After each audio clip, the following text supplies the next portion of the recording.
আজকে আমি বাসা থেকে পালিয়ে যাচ্ছি।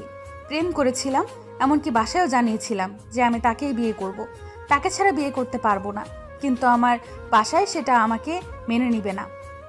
তার একটাই কারণ হচ্ছে ছেলেটা আমার থেকে বয়সে ছোট, কিন্তু ছেলেটা আমাকে অনেক ভালোবাসে আর আমিও তাকে অনেক ভালোবাসি।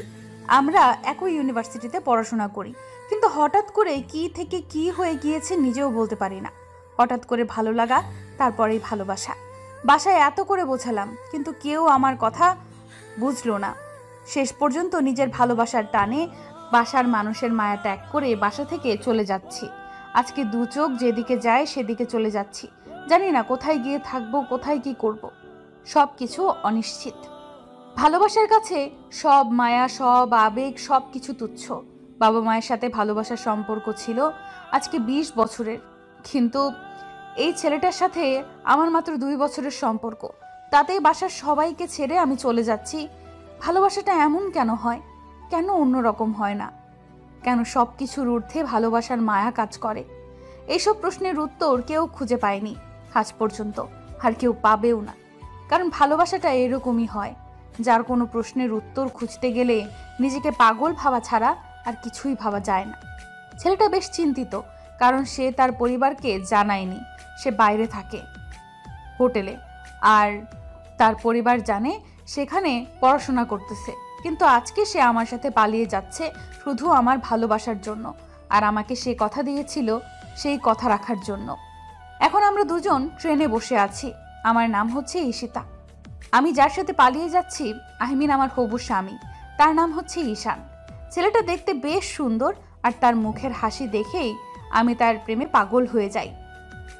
দিন দিন তার প্রতি আমি দুর্বল হয়ে যাই, আর ছেলেটাও আমার প্রতি দুর্বল ছিল, যার জন্য একে অন্যের প্রতি ভালোবাসায় নিমজ্জিত হয়ে যায়। আজকে শেষ পর্যন্ত দুজন একসাথে থাকার জন্য পালিয়ে যাচ্ছি। সে আজব একটা দুনিয়া। কথাগুলো ভাবতেছি, হার্টবিট তার নিজস্ব গতিতে চলে যাচ্ছে। ঘুম ঘুম চোখ নিয়ে কিছুই ভালো লাগতেছে না, তার উপর টেনশন। আমরা এখন কোথায় যাচ্ছি? আর এই ট্রেনটার লাস্ট গন্তব্যস্থল কোথায়? আমরা তো কিছুই জানি না। তুমি তো আমাকে কিছু বলনি, কোথায় যাবে, কি করবে না করবে। কোনো কিছু কি ঠিক করে রেখেছ? আমি আনমনে কথাগুলো ভাবতেছিলাম। হঠাৎ করে ঈশানের এই কথা শুনে আমার ধ্যান ভেঙে গেল। আসলেই তো কোনো ঠিক করিনি আমরা এখন কোথায় যাব, আর ট্রেনটার লাস্ট গন্তব্যস্থল কোথায় সেটাও জানি না। আমি হঠাৎ করে এসে দেখি চলন্ত ট্রেনে চলে যাচ্ছে। উঠে পড়েছি, আর একটা কামরা ফাঁকা পেয়েছি, এখানে এসে বসে পড়লাম। আর কোনো কিছুই জানি না। এখন তো কাউকে না কাউকে জিজ্ঞেস করতে হবে আমরা কোথায় যাচ্ছি, সেটাও তো জানি না। কি হলো, চুপ করে আছো কিসের জন্য? আর তোমাকে দেখে মনে হচ্ছে প্রচুর টেনশন করতেছো। আর টেনশন করে লাভ কি হবে বলো? দেখো, টেনশন করতেছি না তেমন, কিন্তু একটা জিনিস আমায় খুব ভাবাচ্ছে। তুমি তো বাসায় কিছুই বলনি, আর তোমাকে নিয়ে একটা আশা করে বসে আছে, আর তুমি আমাকে নিয়ে পালিয়ে যাচ্ছ। সব কিছু ঠিকঠাক মতোই হবে, সেটা নিয়ে কোনো টেনশন করতে হবে না তোমাকে মহারানী। তোমার এখন যেটা করা উচিত সেটা করো। আর আমি যেহেতু তোমাকে কথা দিয়েছি সারা জীবন তোমার সাথেই থাকবো, তোমার সাথেই থাকবো। আমার যেটা লক্ষ্য সেটা পালন করব, সেটা যেখানে থাকি না কেন। হয়েছে, নিজের বকবক দেখাতে হবে না আমাকে। আর আমরা এখন কোথায় যাচ্ছি আমি নিজেও জানি না। আমরা চলন্ত ট্রেনে উঠে পড়েছি। তুমি তো দেখতেই পেলে আমি কোনো টিকিট বুকিং দেইনি। এখন যদি টিটি এসে আমাদের দুজনকে নামিয়ে দেয়, তাহলে তো আমি শেষ। কি বলতেছো এসব তুমি? এখানে চিটিং করেছো? যদি কিছু একটা হয়ে যায় তাহলে আজকে তোমাকে আমি ছেড়ে কথা বলবো না। আর তোমার পরিবারের সবাইকে জেনে গিয়েছে যে আমরা চলে যাচ্ছি, নাকি কেউ এখন পর্যন্ত জানিনি? আমি কি জানি, আমি তো চলে এসেছি। তখন সবাই ঘুমাচ্ছিল, আর সবাইকে এত করে বললাম যে আমি মানিয়ে নিতে পারবো। তাহলে তোমাদের মানিয়ে নিতে সমস্যাটা কি? কেউ তো আমার কথা শুনলই না। শেষ পর্যন্ত তোমার মায়া কাটিয়ে উঠতে পারলাম না। অনেক ভাবলাম, টেনশন করলাম, কোনো উপায় খুঁজে পেলাম না, তাই এই প্ল্যান করলাম। তুমি চিল করতেছো। তোমার পরিবার যদি আমাদের খুঁজে পায় আর আমাদের দুজনের যদি কোনো ক্ষতি করার চেষ্টা করে, তোমার তো কোনো ক্ষতি করবে না, আমাকে তো মেরে ফেলতে পারে। এরকম হয়ে থাকে তাই না? তখন কি করবে তুমি? দেখো, এখন আমার বাসা থেকে পালিয়ে যাচ্ছি, আর তুমি সেই ফিলিংসটা নিয়ে একটু মজা করো, বোঝো না? তুমি এইরকম সব সময় একটা ফিলিংসের মাঝে একটা টেনশনের কথা ঢুকিয়ে দাও কেন বুঝি না। আচ্ছা হয়েছে, এখন আমার সিনিয়র বউ, তুমি ঘুমিয়ে পড়ো আর আমি তোমার মাথায় হাত বলিয়ে দিচ্ছি। সকাল হওয়া পর্যন্ত দেখি কি হয়। সকাল হওয়ার পর যে স্টেশনে গিয়ে থেমে যাবে সেখানেই নিয়ে যাব। সেটাই ঠিক বলেছো, সকাল না হওয়া পর্যন্ত এখানে থাকতে হবে। সকাল হওয়ার পর যেখানে ট্রেনটা থেমে যাবে আমরা সেখানে নেমে যাব। সেখান থেকে একটা ব্যবস্থা করে নেওয়া যাবে। দিনের বেলা তো রাস্তাঘাটে দেখে শুনে যাওয়া যাবে, তাই না? আচ্ছা, তাহলে তুমি এখন ঘুমিয়ে পড়ো আর আমি তোমার মাথায় হাত বুলিয়ে দিচ্ছি। আর তুমি এখন আর কোনো কথা বলবে না। তুমি ঘুমাবে এখন, কারণ তোমাকে দেখে বোঝা যাচ্ছে তুমি অনেক ক্লান্ত আর তোমার চোখে প্রচুর ঘুম। তুমি ঘুমাবে কখন? কথাটা বলে ঈশিতাকে চুপ করিয়ে দিলাম। ঈশিতা কথা বলতে চাইলে আমি হাত দিয়ে তার মুখের একটু আলতোভাবে চেপে ধরলাম, যাতে করে সে কোনো কথা বলতে না পারে। তারপর ঈশিতা আর কোনো কথা বলল না, চুপচাপ ঘুমানোর জন্য প্রস্তুত করলো নিজেকে।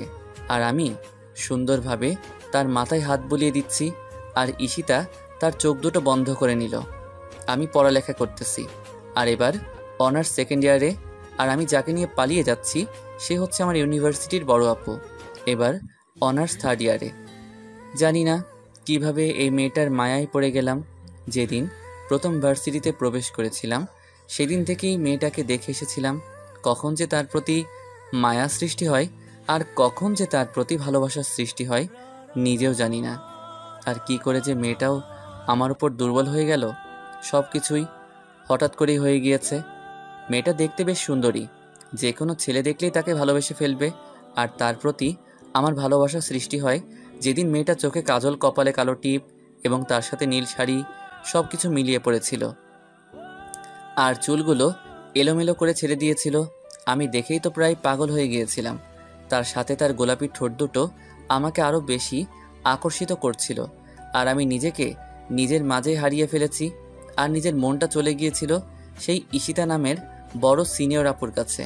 আমি নিজের মনোভাব, নিজের মনের জেদ সব কিছু ভুলে গিয়ে বড় আপুর উপর ক্রাশ খেয়ে গেলাম। কথাগুলো বলতে বলতে হাত দিয়ে জানালার ফাঁক দিয়ে দেখলাম সূর্যের আলো সুন্দরভাবে উকি দিচ্ছে। আর এই ভোরের আলোটুকু আমার সেই মায়াবিনীর মুখের উপর পড়তেছে। দেখতে কি নিষ্পাপ লাগতেছে আর কতটা যে মায়াবী লাগতেছে, যেটা লিখে প্রকাশ করতে পারবো না, যেটা বলেও ভাষায় প্রকাশ করতে পারবো না। শুধু এটা একটা অনুভব করার মতো একটা মুহূর্ত, যেটা শুধু অনুভব করতে পারা যায় একটা ভালোবাসার মানুষের পক্ষে। আর এটা লিখে না বলে প্রকাশ করার মতো না। ভোরের আলোটা আমার মায়াবিনীর সাথে লুকোচুরি খেলতেছে। একবার ভোরের আলোটা তার মুখের উপর পড়তেছে আর চোখে, আর একবার হারিয়ে যাচ্ছে সেটার কারণ হচ্ছে আশেপাশের গাছপালার জন্য গাছের ছায়া। সে একবার মায়াবিনীর মুখের উপর পড়তেছে, আবার একটু দূরে গেলেই আমার ভোরের আলোটা। দেখতে অসম্ভব সুন্দর লাগতেছে তাকে। আমি আবার নতুন করে তার প্রেমে পড়ে গেলাম। এরকম লুকোচুরি খেলতেছিল আর হঠাৎ করে দেখলাম যে আমার রানী চোখ দুটো খুলে আমার দিকে একটু তাকিয়ে রইল আর তার সাথে একটু মিষ্টি হাসি দিল, যেটা দেখে তো আমি পুরাই ফিদা। প্রথম আমার মায়াবিনীর আমি ঘুম ভাঙানোর দৃশ্য দেখলাম আর আশা করি এরপর থেকে প্রতিটা সকালে এভাবেই সুন্দরতম হয়ে উঠবে আমার জন্য। আমিও তাকে একটু মিষ্টি হাসি দিয়ে গ্রহণ করলাম আর সে উঠে বসতে চাইলে আমি তাকে বাধা দিয়ে আমার কোলে শুয়ে রাখলাম। তোমাকে এভাবে সুন্দর লাগতেছে, এভাবে শুয়ে থাকো, আমি তোমাকে কিছুক্ষণ মন ভরে দেখি। হয়েছে, আর ন্যাকামি করতে হবে না। আমাকে এখন একটু বাথরুমে যেতে হবে, তুমি একটু অপেক্ষা করো, আমি যাব আর আসবো। আমিও সঙ্গে যাচ্ছি, সমস্যা কি? সব সময় তো একসাথেই থাকতে হবে, তাই না? তার জন্য তো এখন আমি গেলে কোনো সমস্যা হওয়ার কথা না, বলা তো যায় না। সব সময় কিন্তু ফাজলামি ভালো লাগে না, বোঝো নাই? সকাল সকাল এরকম দুষ্টুমি করা বাদ দিয়ে চুপচাপ এখানে বসে আছো, বসে থাকো। সব সময় মজা করো, তাই না? মজা কোথায় করলাম? আমি তো যেটা বলতেছি ভালোর জন্যই বলতেছি তোমার। তুমি একটু ভেবে দেখো, যদি বাইরে থেকে কেউ প্রবেশ করে নেয় তখন কি হবে? তার জন্য আমি যেতে চাইলাম, আর তুমি কি করলা? তোমাকে আমার সাথে যেতে হবে না। আর এখানে তেমন কেউ নেই, আশেপাশে সব মহিলা বেশি, তাই টেনশন করতে হবে না। আর আমি হারিয়ে যাচ্ছি না, বোঝো নাই? আমি তোমাকে হারিয়ে যেতে দিলে তো তুমি হারিয়ে যাবে, তাই না? আর তুমি আমার মায়ায় পড়ে গিয়েছি, আর তুমি চাইলেও আমার মায়া কাটতে পারবে না, তাই আমি নিশ্চিন্তে থাকতে পারি। আচ্ছা, তাহলে আমি এখন আসি। আর তোমার সাথে বকবক করলে এদিকে আমার সর্বনাশ হয়ে যাবে। তুমি একটু অপেক্ষা করো, আমি যাব, আর তুমি একটু ফ্রেশ হওয়ার চেষ্টা করো, আর আমি ফ্রেশ হয়ে আসি। এই জন্যই বললাম তো আমিও যাই তোমার সাথে, দুজনে একসাথে ফ্রেশ হয়ে বেরিয়ে আসবো, তাহলেই তো হয়ে যায়। তুমি তো সব কিছু অন্যভাবে নাও, আর আমি তো অতটা খারাপ না, তাই না? আমি যাব আসবো, তারপর তুমি যাবে, তার আগে না। এখন বেশি কথা বলবে না কিন্তু, ভালো হবে না বলে দিলাম। আপনার মর্জি মহারানী, আপনি যেটা বলবেন সেটাই হবে। আর আমি এখানে বসে আছি, আপনি তাড়াতাড়ি গিয়ে ফ্রেশ হয়ে আসেন। একটু সামনে একটা স্টেশন আছে, আমরা সেখানে নেমে যাব। আর এই জায়গাটা দেখে মনে হচ্ছে অনেক সুন্দর, সবুজ শ্যামলে ভরা। আচ্ছা পাগল, তুমি অপেক্ষা করো, আমি 5 মিনিটের মধ্যে ফ্রেশ হয়ে আসতেছি। তারপর তুমি গিয়ে ফ্রেশ হয়ে আসবা, তারপর সামনে স্টেশনে নেমে যাব। তারপর আমি একটা সুন্দর হাসি দিয়ে চলে আসলাম ফ্রেশ হতে। ঘুমটা অনেক ভালোই হয়েছে, জানি না এরকম শান্তির ঘুম এর আগে কখনো আমার হয়েছে কিনা। আজকে যে 2টা ঘন্টা ঘুম পেরেছি, মনে হচ্ছে যে অনেক লম্বা সময় ঘুমটা পেরেছি। এত শান্তিময় একটা ঘুম হয়েছে, কিন্তু এখন একটু টেনশন হচ্ছে। এখন আমরা যাব কোথায়? এখন কোথায় নেমে কোথায় যাব কিছুই জানি না। একটা অপরিচিত এলাকায় কিভাবে কি ম্যানেজ করব বুঝতেছি না। আমি যত দ্রুত সম্ভব ফ্রেশ হয়ে নিলাম, কারণ সামনের স্টেশনে যেতে আর বেশিক্ষণ সময় লাগবে না। আর এই স্টেশনটা মিস করলে আবার কোথায় কি করা যায় কিছুই জানি না, যার জন্য এই স্টেশনে আমাদের নামতে হবে। আমি দ্রুত ফ্রেশ হয়ে এসে দেখি ঈশান তার সিটে নেই। আমাদের যে কামরাটা ছিল সেটা পুরো ফাঁকা। কি হবে? ঈশান গেল কোথায়? আমি ট্রেনের বগি থেকে ওই বগি যাচ্ছি, ভেতরে দিয়ে কোথাও ঈশানকে দেখতে পাচ্ছি না, বুঝতেছি না ঈশান কোথায় গেল। আমাকে এখানে একা রেখে, বুঝতেছি না তো ঈশান কোথায়। আমি পাগল হয়ে যাব, তাকে তো কোথাও খুঁজে পাচ্ছি না। প্রচুর কান্না পাচ্ছে আমার। এ কোথায় গেল? পুরো ট্রেন খোঁজা শেষ করলাম, কোথাও তাকে খুঁজে পাচ্ছি না। কোথায় গেল? তাহলে কি আমাকে একা রেখে চলে গেল? আমার মাথা কাজ করতেছে না, আমি কি করব আমি ভেবে পাচ্ছি না। আমার সাথে কেন এরকম হলো? তার মানে ঈশান কি আমাকে ছেড়ে চলে গেল? ট্রেন তো এক জায়গায় তো দাঁড়ায়নি, তাহলে কেমনে ট্রেন থেকে নেমে যেতে পারে? আমার চিন্তাধারা ভুল। তাহলে কোনো সমস্যা হলো নাকি ঈশানের? আমি আর কোনো কিছু ভাবতে পারতেছি না। চুপচাপ আমি বসে পড়লাম আমাদের কামরায়। আর কোনো কিছু করতে ইচ্ছে করতেছে না, মাথা কাজ করতেছে না, শরীরের শক্তি লোপ পাচ্ছে, শরীর দুর্বল হয়ে যাচ্ছে, শরীরে কোনো ধরনের শক্তি আমি পাচ্ছি না। আরে, তোমাকে এরকম টেনশন দেখাচ্ছে কিসের জন্য? তোমার চোখে পানি কেন? কি হয়েছে তোমার সোনা? ঈশানের কণ্ঠে কথা শুনে চোখ তুলে তাকিয়ে দেখি ঈশান মুচকি হাসি দিয়ে আমাকে কথাটা জিজ্ঞেস করতেছে। আমার তো ভেতরটা ফেটে যাচ্ছে। আমি দৌড়ে গিয়ে ঈশানকে জড়িয়ে ধরলাম শক্ত করে। আর ঈশান আমার ব্যবহার দেখে অবাক হয়ে গেল, কারণ হঠাৎ করে আমি এরকম করতেছি, ঈশান তো এটার জন্য প্রস্তুত ছিল না। অনেক শক্ত করে জড়িয়ে ধরেছি, যার জন্য সে কোনো কথা বলার শক্তি পাচ্ছে না। আর আমি তো তাকে ছেড়ে দিচ্ছি না। ঈশান আমাকে সান্ত্বনা দেওয়ার চেষ্টা করতেছে, কিন্তু আমার মনটা শান্ত হতে চাচ্ছে না। আমি পাগল হয়ে যাব যদি ঈশানের কিছু হয়ে যেত। আরে পাগলি, কি হয়েছে? সমস্যাটা তো আমাকে বলবে, তাই না? এরকম করতেছো কিসের জন্যে? কোনো সমস্যা হয়েছে? আমাকে বলো। তুমি আমাকে ছেড়ে কোথায় চলে গিয়েছিলে? আমি কখন এসেছি আর তোমাকে পুরো ট্রেন খোঁজা শেষ করেছি, তোমাকে কোথাও খুঁজে পেলাম না। তুমি কোথায় চলে গিয়েছিলে? আরে পাগলি, তোমার কি কমন সেন্স বলতে কিছু নেই? এই চলন্ত ট্রেন থেকে আমি কোথায় চলে যাব? আমি একটু বাথরুমে চলে গিয়েছিলাম, আমার একটু সমস্যা দেখা দিয়েছিল, তাই যেতেই বাধ্য হয়েছিলাম। তুমি আমাকে বলবে না? আমাকে না বলে চলে গেলে কিসের জন্য? আমার বাথরুমের দরজা গিয়ে নক করলেই তো হইতো, তাই না? তাহলে আমি শুনতে পারতাম। কিছু সব কথাবার্তা বলতেছো বুঝতেছি না। তুমি কোন বাথরুমে চলে গিয়েছো আমি জানি না, তাই তোমাকে তখন বললাম আমার সঙ্গ করে আমাকে সঙ্গে করে নাও, কিন্তু নিলা না। আর এখন তুমি কান্না করতেছো, দেখো কার কষ্ট হলো। কথা হয়েছে, আর একটু পরেই হয়তো ট্রেন থেমে যাবার কারণে ট্রেনের গতি কমে যাচ্ছে। আমাদের জিনিসপত্রগুলো ঠিকঠাক মতো দেখে নাও, কারণ একটা জিনিস হারিয়ে গেলে পরে আবার সমস্যা। আচ্ছা, তুমি তোমার জিনিসগুলো দেখো আর আমি আমার জিনিসগুলো দেখতেছি, তারপর দেখি কি হয়। আচ্ছা, আমি তোমাকে একটা কথা জিজ্ঞেস করি, তুমি কি কোনো কিছু নিয়ে চিন্তিত? বা আমার সাথে এসে তোমার কি মনের ভেতরে কোনো কিছু বলতেছে না? বলতেছে না তো আমাকে ছেড়ে পালিয়ে যাবে একা রেখে? তুমি আমার চোখের দিকে তাকাও, আমি চাই। তুমি কি দেখতে পাচ্ছ আমি কি তোমাকে ছেড়ে পালিয়ে যেতে পারবো? আমার চোখ তোমাকে সেটাই বলতেছে। আমি বুঝতে পারতেছি তুমি আমাকে অনেক ভালোবাসো, কিন্তু তুমি যদি এইরকম কিছু করো তাহলে সত্যিই আমি আত্মহত্যা করা ছাড়া আর কোনো পথ খোলা থাকে না। তাই প্লিজ কোনো কিছু করার আগে সিদ্ধান্তটা আমাকে জানিয়ে দেবে। তুমি জানো না আমি তোমাকে কতটা ভালোবাসি, আর এসব আবোল তাবোল কথা তোমার মাথায় আসে কি করে? এটাকে বাংলা সিনেমা পেয়েছো যে আমি তোমাকে পালিয়ে নিয়ে এসে রেখে চলে যাব? হয়েছে, আর বকবক করতে হবে না। আমার সাথে এখন তাড়াতাড়ি করো, দেরি হয়ে যাচ্ছে, ট্রেনটা থেমে যাচ্ছে প্রায়। বুঝতে পেরেছি, তুমি তোমার জিনিসগুলো নিয়ে এসেছো, সেগুলো সাবধানে রেখো। আর কোনো মূল্যবান জিনিস নিয়ে এসেছে নাকি? আমি কিন্তু তোমাকে বলেছিলাম কোনো মূল্যবান জিনিস সাথে করে নিয়ে আসবে না, কারণ বাইরে যাচ্ছি। সেটা তোমাকে ভাবতে হবে না, আমি সামান্য কিছু জিনিস নিয়ে এসেছি। আর তুমি ছটপট করে বেরিয়ে পড়ো। আমিও বেরিয়ে যাচ্ছি, আর ট্রেনটা তো থেমে গেল। তারপরে ঈশান আমার সাথে কোনো কথা বলল না, আমি আর কোনো কথা বললাম না। মনের ভেতর একটু ভয় লাগতেছে, কারণ একটা নতুন এলাকায় এসে পড়লাম, কাউকে চিনি না, না আছে কোনো বন্ধু যে তার সাহায্য নিয়ে একটা জায়গা নিয়ে থাকবো। কেউ নেই, সব ওলট পালট লাগতেছে আমার কাছে। আর ঈশান তো নার্ভাস প্রচুর, কারণ সে আমাকে না বললেও তাকে দেখে বোঝা যাচ্ছে যে তার ভেতরে অনেক ভয় কাজ করতেছে। নতুন একটা জায়গায় এসেছি, যদি আমাকে কেউ কিছু বলে, এসব হয়তো তার মনের ভেতর নাড়া দিচ্ছে, আর এসব ভেবে নার্ভাস হয়ে যাচ্ছে। তারপর আমরা দুজন ট্রেন থেকে নেমেই পড়লাম। ট্রেন থেকে নেমে তো আমি অবাক হয়ে গেলাম, এত সুন্দর একটা স্টেশন, চারদিকে সবুজ শ্যামল শস্যে ভরা, আর তার মাঝখানে একটা ট্রেন স্টেশন। আর ট্রেন স্টেশনের চারপাশে সবুজ গাছ, প্রকৃতি এত সুন্দর যার বর্ণনা আমি দিতে পারবো না। আমার দ্বারায় এর বর্ণনা দেওয়া সম্ভব না। তারপর ঈশান এসে আমার হাতটা ধরলো শক্ত করে, আর আমাকে তার চোখ দিয়ে ইশারা করে আশ্বাস দিল সে আমাকে কখনো ছেড়ে যাবে না। আর সুন্দর একটা মুচকি হাসি দিয়ে এটা বুঝিয়ে দিল যে জায়গাটা অনেক রোমাঞ্চকর।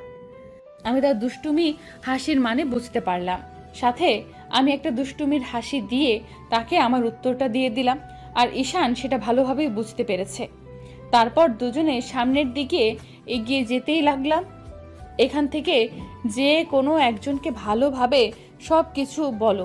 এখন আপাতত একটা হোটেলে উঠতে হবে, বা যে কোনো কারো বাসায় ভাড়া দেয় কিনা সেখানে উঠতে হবে। এখানে হয়তো হোটেল পাওয়া যাবে না, এটা গ্রাম, আর গ্রামটা এত সুন্দর, মন চাচ্ছে যে এই গ্রামের মাঝে হারিয়ে যায় দুজনে।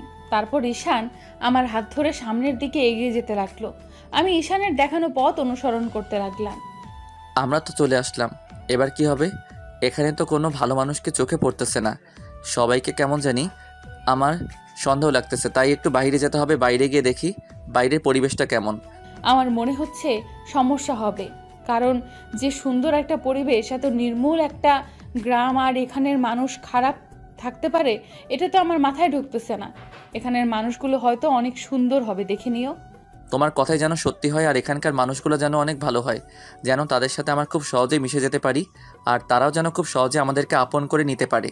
এখন শুধু মাথায় একটাই টেনশন, থাকার জায়গা হলেই হইছে, তারপর বাকিটা তো দেখে নেওয়া যাবে। দুজনে কাজ করে চালিয়ে যেতে পারবো সারা জীবন, কিন্তু এখন আপাতত একটা থাকার জায়গা খুঁজে পাওয়া মুশকিল মনে হচ্ছে আমার কাছে। টেনশন করবে না, এখন চলো সামনে গিয়ে দেখি কি হয়। আমার মনে হচ্ছে থাকার জায়গা একটা হয়ে যাবে, আমাদের রোমান্স করার মতো একটা রুম হলেই চলবে, আর কিছু লাগবে না। দেখো, একদম দুষ্টুমি করার চেষ্টা করবে না, আর এসব কথা মাথা থেকে ঝেড়ে ফেলে দাও। বিয়ে করব আগে, তারপর যা খুশি তাই করব। আমারও তো ইচ্ছে করে, তাই না? কিন্তু আগে বৈধভাবে সম্পর্কটা করে নেই। প্লিজ আমাকে এই সময়টুকু অন্তত দিও তুমি। তোমার যত সময় লাগে নিতে পারো, আর আমি চাইলে কিন্তু ট্রেনের ভিতর তোমার সাথে আমি কিছু একটা করতে পারতাম, আর তুমি আমাকে কিছুই বলতে পারতে না। অসহায় হয়ে থাকতে আমি চাই না তোমার প্রাধান্যটাকে নষ্ট করতে। আমি ভালো করে জানি তুমি আমার প্রাধান্য দিবে, আর আমি এই জন্যই তোমাকে ভালোবাসি, আর সারা জীবন ভালোবেসে যাব। মরার আগ পর্যন্ত তোমার হাতটা ধরে রাখবো। আল্লাহ যেন আমাকে ধৈর্য শক্তি দান করেন। আচ্ছা চলো, আর আমাকেও যেন আল্লাহ ধৈর্য শক্তি দান করে, যাতে করে আমি তোমাকে কখনো ভুল না বুঝি। সবসময় তোমার ভুলগুলো ধরিয়ে দিয়ে দুজনের মাঝে সবসময় মিলেমিশে থাকার জন্য একটা সম্পর্ক তৈরি করে দেয় আমাদের মাঝে। সামনে দেখতে পারতেছো একটা অটোওয়ালা দেখা যাচ্ছে, ওই অটোওয়ালার সাহায্য নিতে হবে, কারণ লোকটাকে দেখে মনে হচ্ছে অনেক ভালো মানুষ হবে। আচ্ছা চলো কথা বলি, দেখি কি হয়, কি বলে উনি, আর এখানে থাকা জায়গার খোঁজ দিতে পারে কিনা। তারপর আমি ঈশিতার হাত ধরে অটোওয়ালা মামার সামনে গিয়ে দাঁড়িয়ে পড়লাম। অটোওয়ালা আমাদের দিকে তাকিয়ে মুখে একটা হাসি টেনে এনে বলল, মামারা কোথায় যাবেন? আর কার বাসায় এসেছেন, আপনাদের দেখে তো মনে হচ্ছে নতুন এখানে, ইত্যাদি ইত্যাদি।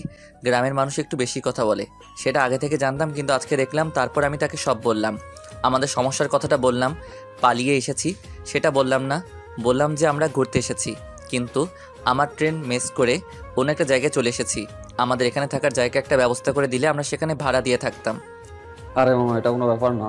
আর আমাদের এখানে তো ভাড়া দেওয়ার মতো কয়েকটা মানুষ আছে, তাদের মধ্যে ভালো মানুষ আছে 2 জন আর খারাপ মানুষ আছে অনেক কয়েকজন। আপনি প্লিজ আমাদের কোনো খারাপ মানুষের কাছে নিয়ে যাবেন না, আপনি আমাদেরকে ভালো মানুষের কাছে নিয়ে চলেন। যদি একটু ভাড়া বেশি হয় তাও সমস্যা নেই, আমরা সেখানেই থাকবো। আর আপনি প্লিজ আমাদেরকে কোনো খারাপ মানুষের কাছে নিয়ে যাবেন না, আপনার কাছে একটাই অনুরোধ। আরে কি যে বলেন না, আমাকেও মতো মানুষ আপনাকেও মতো মানুষের সাথে খারাপ ব্যবহার করতে পারে? সেটা তো আমি ভালো করে জানি মামা, আপনার উপর বিশ্বাস হইল। আর এখন আমাদেরকে আপনি নিয়ে যাবেন আর বাসা ভাড়া ঠিক করে নিয়ে দেবেন, এবং আমাদের সাথে নাস্তা করবেন, তারপর আপনি আপনার ভাড়াটা নিয়ে চলে আসবেন। আচ্ছা, এখন আর বেশি কথা বলতে হইব না, আপনারা গাড়িতে উঠে বহেন, আমি আপনাদেরকে নিয়ে যাচ্ছি। তারপর আমি ঈশিতাকে সঙ্গে করে গাড়িতে উঠে পড়লাম, আর গাড়িওয়ালা মামা মজার কণ্ঠতে গান গাইতে গাইতে সামনের দিকে এগিয়ে চলে যেতে লাগলো। আর আমরা শুধু দুই সাইডের প্রকৃতিটা দেখতে লাগলাম। এত সুন্দর একটা গ্রাম, মন ঠান্ডা হয়ে যায়। আর আমাদের হয়তো ভাগ্যটাই ভালো যে আমরা এত সুন্দর একটা গ্রামে এসেছি। তারপর অটোওয়ালা মামা আমাদেরকে সব কিছু দেখিয়ে দিতে লাগলো, চিনিয়ে দিতে লাগলো, কোথায় কি আছে, কোথায় বাজার আছে, কোথায় খেলাধুলা হয়, কোথায় মাছ ধরার প্রতিযোগিতা চলে। গ্রামে যত ধরনের জায়গা আছে সব জায়গাতেই ঘুরিয়ে ঘুরিয়ে সব আমাদের দেখিয়ে দিলেন। অটোওয়ালা মামা সত্যি একজন চমৎকার মানুষ, সেটা স্বীকার করতেই হবে। তারপর ঈশিতা আমার কাঁধে মাথা রেখে সামনে দেখতে লাগলো, তার নাকি এখন মাথা ব্যথা করতেছে। অনেকক্ষণ থেকে জার্নি করতেছি, কালকে রাত 9টায় ট্রেনে উঠেছে, আর আজকে এখন সকাল 9টা বাজতে চলেছে। কিছু খাচ্ছি না, 12 ঘন্টা হয়ে গেল জার্নির উপর আছি। তারপর আমি অটোওয়ালা মামাকে বাজারের সাইডে গাড়িটা দাঁড় করাতে বললাম, আর ওনাকে কিছু টাকা দিলাম আমাদের জন্য, যেন ভালো কিছু খাবার নিয়ে আসে।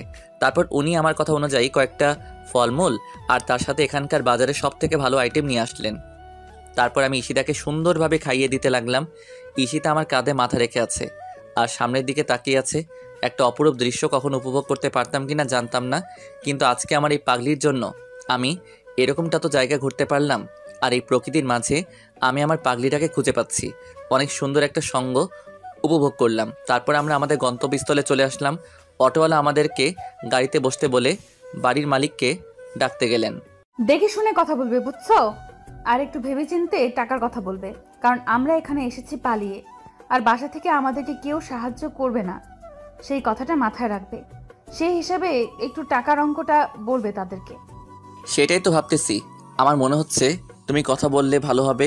তুমি মেয়ে মানুষ, আর তোমাকে যদি কম বলে তোমার কথা জাদুতে তারা একটু মেনে নিতে পারে, কিন্তু আমার সাথে কর্কট গলায় কথা বলতে পারে, তাই না?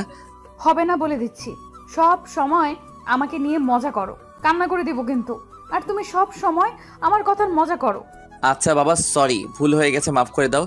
আর কখনো এরকম করব না। এবারের মতো তুমি কথা বলো, না হলে আমি কথা বলতে গেলে আমাকে কোনো ছাড় দেবে না। তোমাকে ছাড় দিতে পারে, তাই না? হয়েছে, তাহলে তোমাকে আর কথা বলতে হবে না, আমি কথা বলে নেব। তুমি চুপচাপ শুধু বসে থাকো আর দেখতে থাকো কি হয়। আর বেশি রকম ঘাটতারামি করবে না। আমি আবার এর মাঝে কি করলাম? আমি তো তোমার সাথে কথা বলতেছি ঠিক মতো, আমি তো কোনো ভুল করলাম না। তাহলে তুমি আমার সাথে এইভাবে কথা বলতেছো কিসের জন্য? আমি তো বুঝতে পারতেছি না। তোমাকে কিচ্ছু বুঝতে হবে না, এখন আমার গোসল করা খুব দরকার, তাই তাড়াতাড়ি বাসার মালিকের সাথে কথা বলে আমাকে আগে গোসল করতে হবে। মাথা পুরো গরম হয়ে আছে, আমার গোসল করা প্রয়োজন আগে। আমাকেও গোসল করতে হবে, একসাথে গোসল করব, সমস্যা নাই। তাহলে দুজনে অনেক রোমান্স করতে পারবো, সাথে ঠান্ডা লাগবে একটু। আর মাথা ঠান্ডা হয়ে যাওয়া মানে সব কিছুই ঠান্ডা হয়ে যাবে, কোনো সমস্যা থাকবে না একসাথে গোসল করলে। তোমার মাথায় সবসময় এইসব চলে, তাই না? সব সময় ফালতু চিন্তা ভাবনা, একটু ভালো চিন্তা ভাবনা না করে সব সময় উল্টাপাল্টা চিন্তা ভাবনা করো। মাথায় এজন্য গোবর ছাড়া কোনো বুদ্ধি নেই। আজকের এই মাথায় গোবর আছে বলে তোমার মতো সুন্দরী একটা মেয়ে আমার জন্য পাগল, আর আমি তোমার জন্য পাগল। যদি আজকে বুদ্ধি থাকতো তাহলে হয়তো তুমি আমার পাশে থাকতে না। গোবর আছে বলেই তুমি আমার পাশে আছো, আর আমি অনেক খুশি। দেখো, তোমার কথার জালে আমি ফেঁসে যেতে চাচ্ছি না।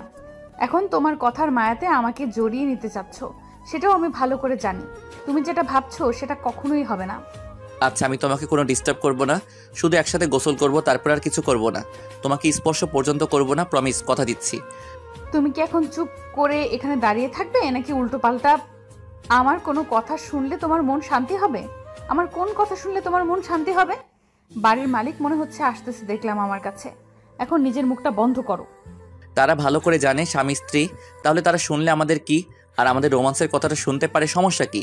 তাতে তাদের সমস্যা, আমাদের তাতেই চলবে। সমস্যা আছে তোমার? হ্যাঁ, আমার অনেক সমস্যা আছে, আর তোমাকে সেই সমস্যার কথা বলতে পারবো না, কারণ তুমি এখন আমাকে বলবে যে তোমার কি সমস্যা আছে বলো। তুমি ছেলে মানুষ হয়ে ঝগড়া করো, এর আগে তো কখনো এইভাবে ঝগড়া করোনি আমার সাথে। আজকে এরকম করতেছো কেন বুঝতেছি না। যখন আমি চুপ করে থাকি তখন তো বলো যে আমার কি হলো, আমি টেনশন করি, এটা করতেছি ওটা করতেছি, তোমাকে নিয়ে এসে আমি ভুল করলাম কি না নানা ধরনের প্রশ্ন করো। এখন একটু তোমার সাথে মন খুলে কথা বলতেছি, তখন বলতেছো আমি পাগল হয়ে গিয়েছি ইত্যাদি ইত্যাদি। কোন দিকে যাব আমি বুঝতেছি না। তোমাকে কোনো দিকে যেতে হবে না, আপাতত নিজের মুখটা বন্ধ করে রাখো, কারণ দেখতে পারতেছো একটা লোক আসতেছে, আমাকে তার সাথে কথা বলতে হবে। তোমার নিজের মুখটা বন্ধ রাখো। আচ্ছা, তুমি যতক্ষণ বলবে ততক্ষণ আমি কোনো কথা বলবো না, ঠিক আছে? আমি কস্টেপ লাগিয়ে দিলাম মুখে, আমি এখন কোনো কথা বলতে পারি না সাময়িক সময়ের জন্য। আমি বোবা হয়ে গেলাম, তুমি কথা বলতে থাকো, শুনতেছি। তারপরে ঈশান নিজের মুখটা বন্ধ করে নিল। আমার খুব ভালো লাগতেছে তার কথা বলার ধরন দেখে, কারণ এর আগে সব সময় চুপচাপ থাকতো, তখন নিজের মনের ভেতরে উল্টাপাল্টা চিন্তাভাবনা চলে আসতো, কিন্তু এখন কথা বলতেছে মন খুলে। আমার অনেক ভালো লাগতেছে, কিন্তু এখন কিছু সময়ের জন্য তার মুখটা বন্ধ করে দিলাম, কারণ সামনে মুরব্বী মানুষ, আর তার মুখে এখন কি কথা চলে আসবে আর তারা শুনলে তো একটু লজ্জার ব্যাপার আছে আমাদের। তারপর দেখলাম সে অটোওয়ালা মামা একটা মুরব্বী লোকেরকে সাথে করে নিয়ে বেরিয়ে আসলেন, আর আমরা দুজন বাড়ির বাইরে দাঁড়িয়েছিলাম। উনি আমাদেরকে দেখিয়ে দিলেন, তারপর বাড়ির মালিক আমাদের কাছে চলে আসলেন। আসসালামু আলাইকুম আঙ্কেল, আমরা এখানে ঘুরতে এসেছি, আর আমাদের একটা ভাড়া বাড়ি প্রয়োজন।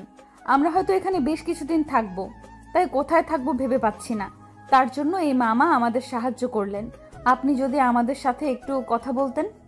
আরে আম্মুকে বলো না, কোনো সমস্যা নেই, আমার বাড়িটা পুরো ফাঁকা পড়ে আছে, আমি একা একটা মানুষ এখানে থাকি। আর তোমার চাচি মারা গিয়েছে বেশ কিছুদিন হইলো, আমি একাই থাকি। আর পাশের বাসাটা আমার কাছে সেটা পুরো ফাঁকা আছে, তোমার যতদিন মন চায় সেখানে থাকতে পারো। আমাদের তো থাকতে কোনো সমস্যা হবে না। টাকার পরিমাণটা যদি বলে দিতেন, মাসে কত দিতে হবে, কি করতে হবে না করতে হবে, এসব যদি একটু আমাদেরকে বুঝিয়ে দিতেন, তাহলে আমাদের একটু বুঝতে সুবিধা হতো। আমরা সেই হিসেবে সব কিছু হিসাব করে আপনার সাথে কথা বলতাম। আমাকে টাকা দেওয়া লাগবে না, তোমরা ঘুরতে এসেছো এখানে থাকবে, আমারও একটু ভালো লাগবে, বাসায় মানুষ থাকবে, তোমাদের সাথে একটু গল্পগুজব করতে পারবো, তাতেই আমার মন ভরে যাবে। একলা মানুষ সারাদিন বাসায় পড়ে থাকি, কেউ খোঁজ খবর নেয় না, তোমাদের যতদিন মন চায় থাকতে পারো।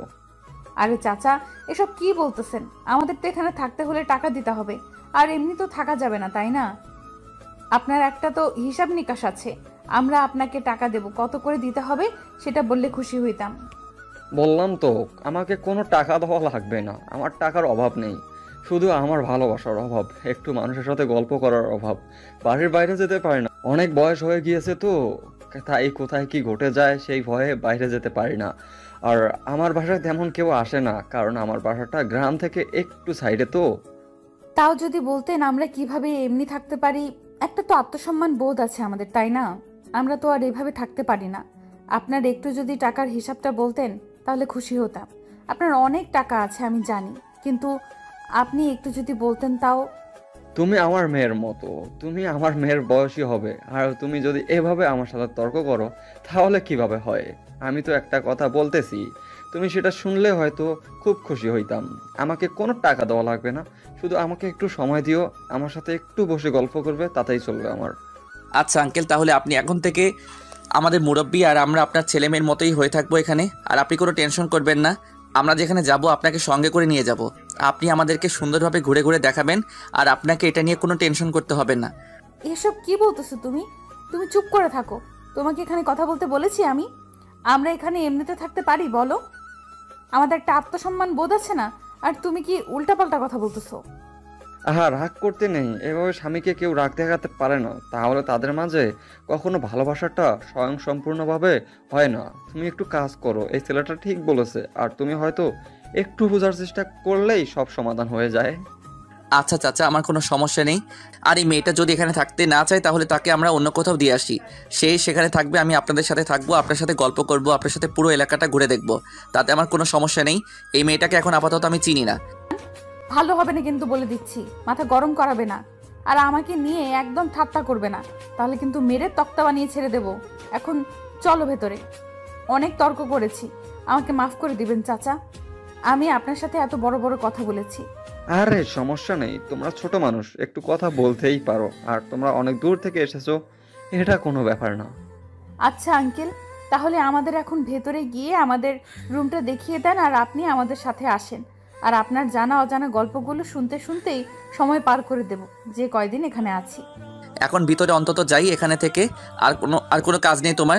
তুমি ভিতরে গিয়ে গোসল করবে, আমিও করব। বড় কথা হচ্ছে মাথা একটু কেমন করতেছে, ব্যথা করতেছে। তারপর অটোওয়ালা মামার সাহায্য নিয়ে আমার সব কিছু ভেতরে নিয়ে আসলাম, আর মুরব্বি চাচা আমাদের একটা রুম দেখিয়ে দিল। এই রুমে আজ থেকে আমরা থাকব। রুমের ভেতরে প্রবেশ করে দেখিয়ে গ্রামের বাড়ি, অনেক সুন্দর রুম। কি সুন্দর পরিপাটি করে গুছিয়ে রাখা, মনে হয় না এই রুমে কেউ থাকে। অনেক দিন থেকে হয়তো পড়ে আছে, কিন্তু জিনিসপাতিগুলো যেভাবে গুছিয়ে রাখা ছিল সেভাবেই আছে, কেউ হাত পর্যন্ত দেয়নি। হয়তো একটু ধুলোবালি জমে গিয়েছে, সেটা একটু পরিষ্কার করে নিলেই হবে। তারপর আমি সব কিছু একটু ঝাড়ু দিলাম। আর পাচ্ছি না, দাঁড়িয়ে পড়লাম। আমার প্রচুর ক্লান্ত লাগতেছে, অনেক টায়ার্ড। তারপর অটোওয়ালা মামাকে টাকা দিয়ে বিদায় করে দিলাম, আর তার নাম্বার নিয়ে নিলাম। আমরা যদি কোথাও ঘুরতে যাই তিনি আমাদেরকে সাহায্য করবে। আর অন্যদিকে চাচা তো আছে আমাদের সাথে। এখন আর ভয় নেই, মনে হচ্ছে যে এখন নিজের বাসায় আছি, এরকম একটা ভাব চলে এসেছে নিজের মাঝে। আর আমাদের ভাগ্য এতটাই ভালো যে আমরা এত সুন্দর একটা বাড়ি, আমার সাথে এত সুন্দর একটা মুরব্বি পেলাম। আর তার কথা বলার ধরন দেখে মনে হচ্ছে উনি অনেক শিক্ষিত, যার কাছ থেকে কিছু শিখতে পারবো। আর কেউ হয়তো এখানে আসবেও না, সামনে হয়তো সম্মান করে যেটা দেখে সেটা বোঝা যাচ্ছে। তারপর আমরা দুজনে রুমটা পরিষ্কার করতে লাগলাম। পরিষ্কার করতে করতে দুজনেই ফ্লোরের উপরে বসে পড়লাম, এতটাই ক্লান্ত দুজন।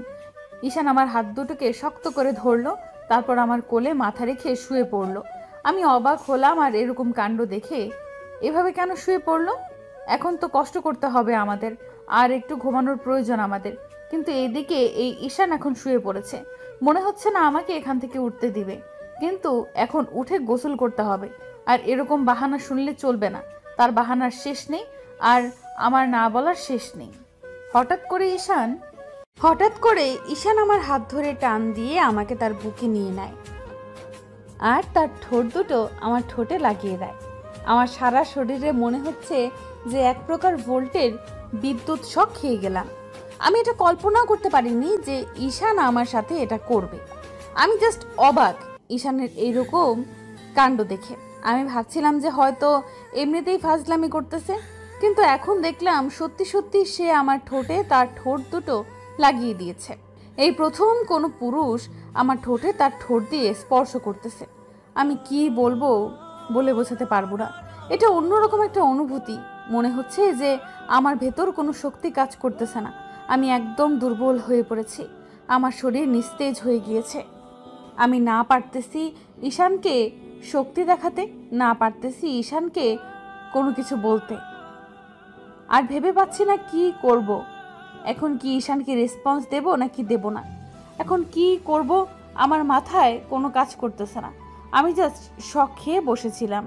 তারপর ঈশান তার ঠোঁট দুটো দিয়ে আমার ঠোঁটে একটু আবদ্ধ করে নিল। আর এই অনুভূতিটা যে এত গভীর সেটা আমি বলে বোঝাতে পারবো না। আমার শরীরের ভেতরে যে কি হচ্ছে সেটা আমি নিজেও জানি না। আমি দুর্বল হয়ে যাচ্ছি। আমি ঈশানকে কিছু বলতে পারছি না, আমি চোখ খুলতে পারতেছি না। আমার হার্টবিট এত দ্রুত বেড়ে যাচ্ছে, আমি জাস্ট কল্পনাও করতে পারতেছি না আমার সাথে এসব কি হচ্ছে। আমি আমার নিজের কন্ট্রোলে নেই, আমি আউট অফ কন্ট্রোল। বেশ কিছুক্ষণ পর ঈশান আমাকে ছেড়ে দিল, দিয়ে চুপচাপ আমার দিকে তাকিয়ে না থেকে মাথা নিচু করে নিল। না, এখন কিছু বলতে হবে। এইভাবে আশকারা দিলে সে উল্টাপাল্টা কোনো কাজ করতেই পারে আমার সাথে। আমিও তো তার উপর দুর্বল হয়ে যাচ্ছি, আর আমাকেও নিজেকে কন্ট্রোল করতে হবে। আমিও বুঝতেছি না যে কেন আমি তার ডাকে সাড়া দিচ্ছি।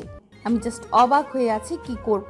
আমার এখন তাকে বাধা দিতে হবে, না হলে এভাবে আশকারা দিলে এক সময় দেখা যাবে শারীরিক সম্পর্ক করে ফেলেছি বিয়ের আগেই। আর এই মহাপাপ আমি করতে চাই না। বিয়ের আগে এটা আমাকে তাকে বোঝাতে হবে ঠান্ডা মাথায়। রাগারাগি করলে তার মন খারাপ হয়ে যাবে। আমি পালিয়ে এসেছি। তুমি কি কাজটা ঠিক করেছো? তুমি বলো, তোমার কাছে কি কাজটা করাটা ঠিক মনে হয়েছে? আর তুমি হঠাৎ করে এরকম করলে কেন আমার সাথে? আমি নিজেও জানি না আমি কি করেছি, বাট আমার আকর্ষণ বেড়ে যাচ্ছে। প্লিজ তুমি একটা কিছু করো, আমি নিজেকে কন্ট্রোল করতে পারতেছি না। তাড়াতাড়ি বিয়ের ব্যবস্থা করো, না হলে কিন্তু আমার কোনো দোষ দিতে পারবে না তুমি। তুমি পাগল হয়ে গিয়েছো? কি আবোল তাবোল কথাবার্তা বলতেছো? আমরা এখানে এসেছি সবকিছু আগে দেখে শুনে নেই, তারপর না হয় বাকি কাজ করা যাবে। আর তুমি হঠাৎ করে এ কথা বললে হবে নাকি? একটু ধৈর্য ধরতে পারবে না তুমি? আচ্ছা সেটা না হয় আমি বাদ দিলাম, কিন্তু তুমি আমাকে বাধা না দিয়ে তুমি রেসপন্স করলে কিসের জন্য সেটা বলো। আমি তো না হয় ভুল করে তোমার কাছে চলে আসলাম একদম গভীরে, কিন্তু তুমিও তো আমাকে কাছে টেনে নিয়ে নিলে, দূরে সরিয়ে দিলে না। তার মানে তোমার ইচ্ছে করতেছে, তাহলে সমস্যা কোথায়? সমস্যা অনেক আছে, যেটা আমি একটা মেয়ে মানুষ হয়ে তোমাকে বলতে পারতেছি না। প্লিজ তুমি আমার কাছে এখন থেকে আর আসবে না। এটা তোমার জন্য আমি 144 ধারা জারি করলাম। তুমি আর আমার আশেপাশে আসবে না, তাহলে কিন্তু খবর খারাপ আছে। এখন যাও, 100 হাত দূরে থাকো। আচ্ছা তুমি যেটা বলবে সেটাই হবে। তাহলে আমি বাইরে যাচ্ছি, তুমি যেটা চাও সেটা করব। আমি গিয়ে দেখি কোথায় শুয়ে থাকা যায়, ঘাসের উপর নাকি কোনো পাতার উপর শুয়ে থাকা যায়। আমি সেখানে শুয়ে থাকতে চাই, তুমি থাকো তোমার রুমে। তুমি কি আমাকে রাগ দেখাচ্ছ? তোমার এরকম হঠাৎ পরিবর্তন আমি কেন জানি না নিতে পারতেছি না। তুমি কি আমাকে ব্যবহার করার জন্য এখানে নিয়ে এসেছো? এটা কিন্তু তুমি ভুল কথা বললে, আর তোমার মুখ থেকে এরকম কথা বের হতে পারে কিভাবে আমি সেটাই জাস্ট কল্পনা করতে পারতেছি না। আমি জাস্ট তোমাকে একটা কিস করেছি, আর তুমি তাতেই এত বড় কথা বলতে পারলে? আমি কল্পনা করতে পারিনি যে তোমার কাছ থেকে এরকম কথা শুনবো আমি। দেখো, শুধু আমি কথার কথা বললাম, তাছাড়া কিছুই না। আর তুমি তার জন্য এত রিয়েক্ট করতেছো কিসের জন্য? আমরা তো বসে কথা বলতে পারি, তাই না? তুমি এভাবে চটে যাচ্ছ কেন? আমরা তো একটা মিলমিছিল করতে পারি কথা বলার মাধ্যমে, তাই না? সব কিছুই করা যায়, কিন্তু তুমি দিন দিন আমাকে অবিশ্বাস করা শুরু করে দিয়েছো। যেটা আমি দেখলাম, সব কিছু সবসময় কাজে লাগে না, বোঝো নাই? তোমার বিশ্বাসটা হয়তো আমার উপর থেকে নষ্ট হয়ে যাচ্ছে, আর বিশ্বাসটা মজবুত হচ্ছে না আমার প্রতি।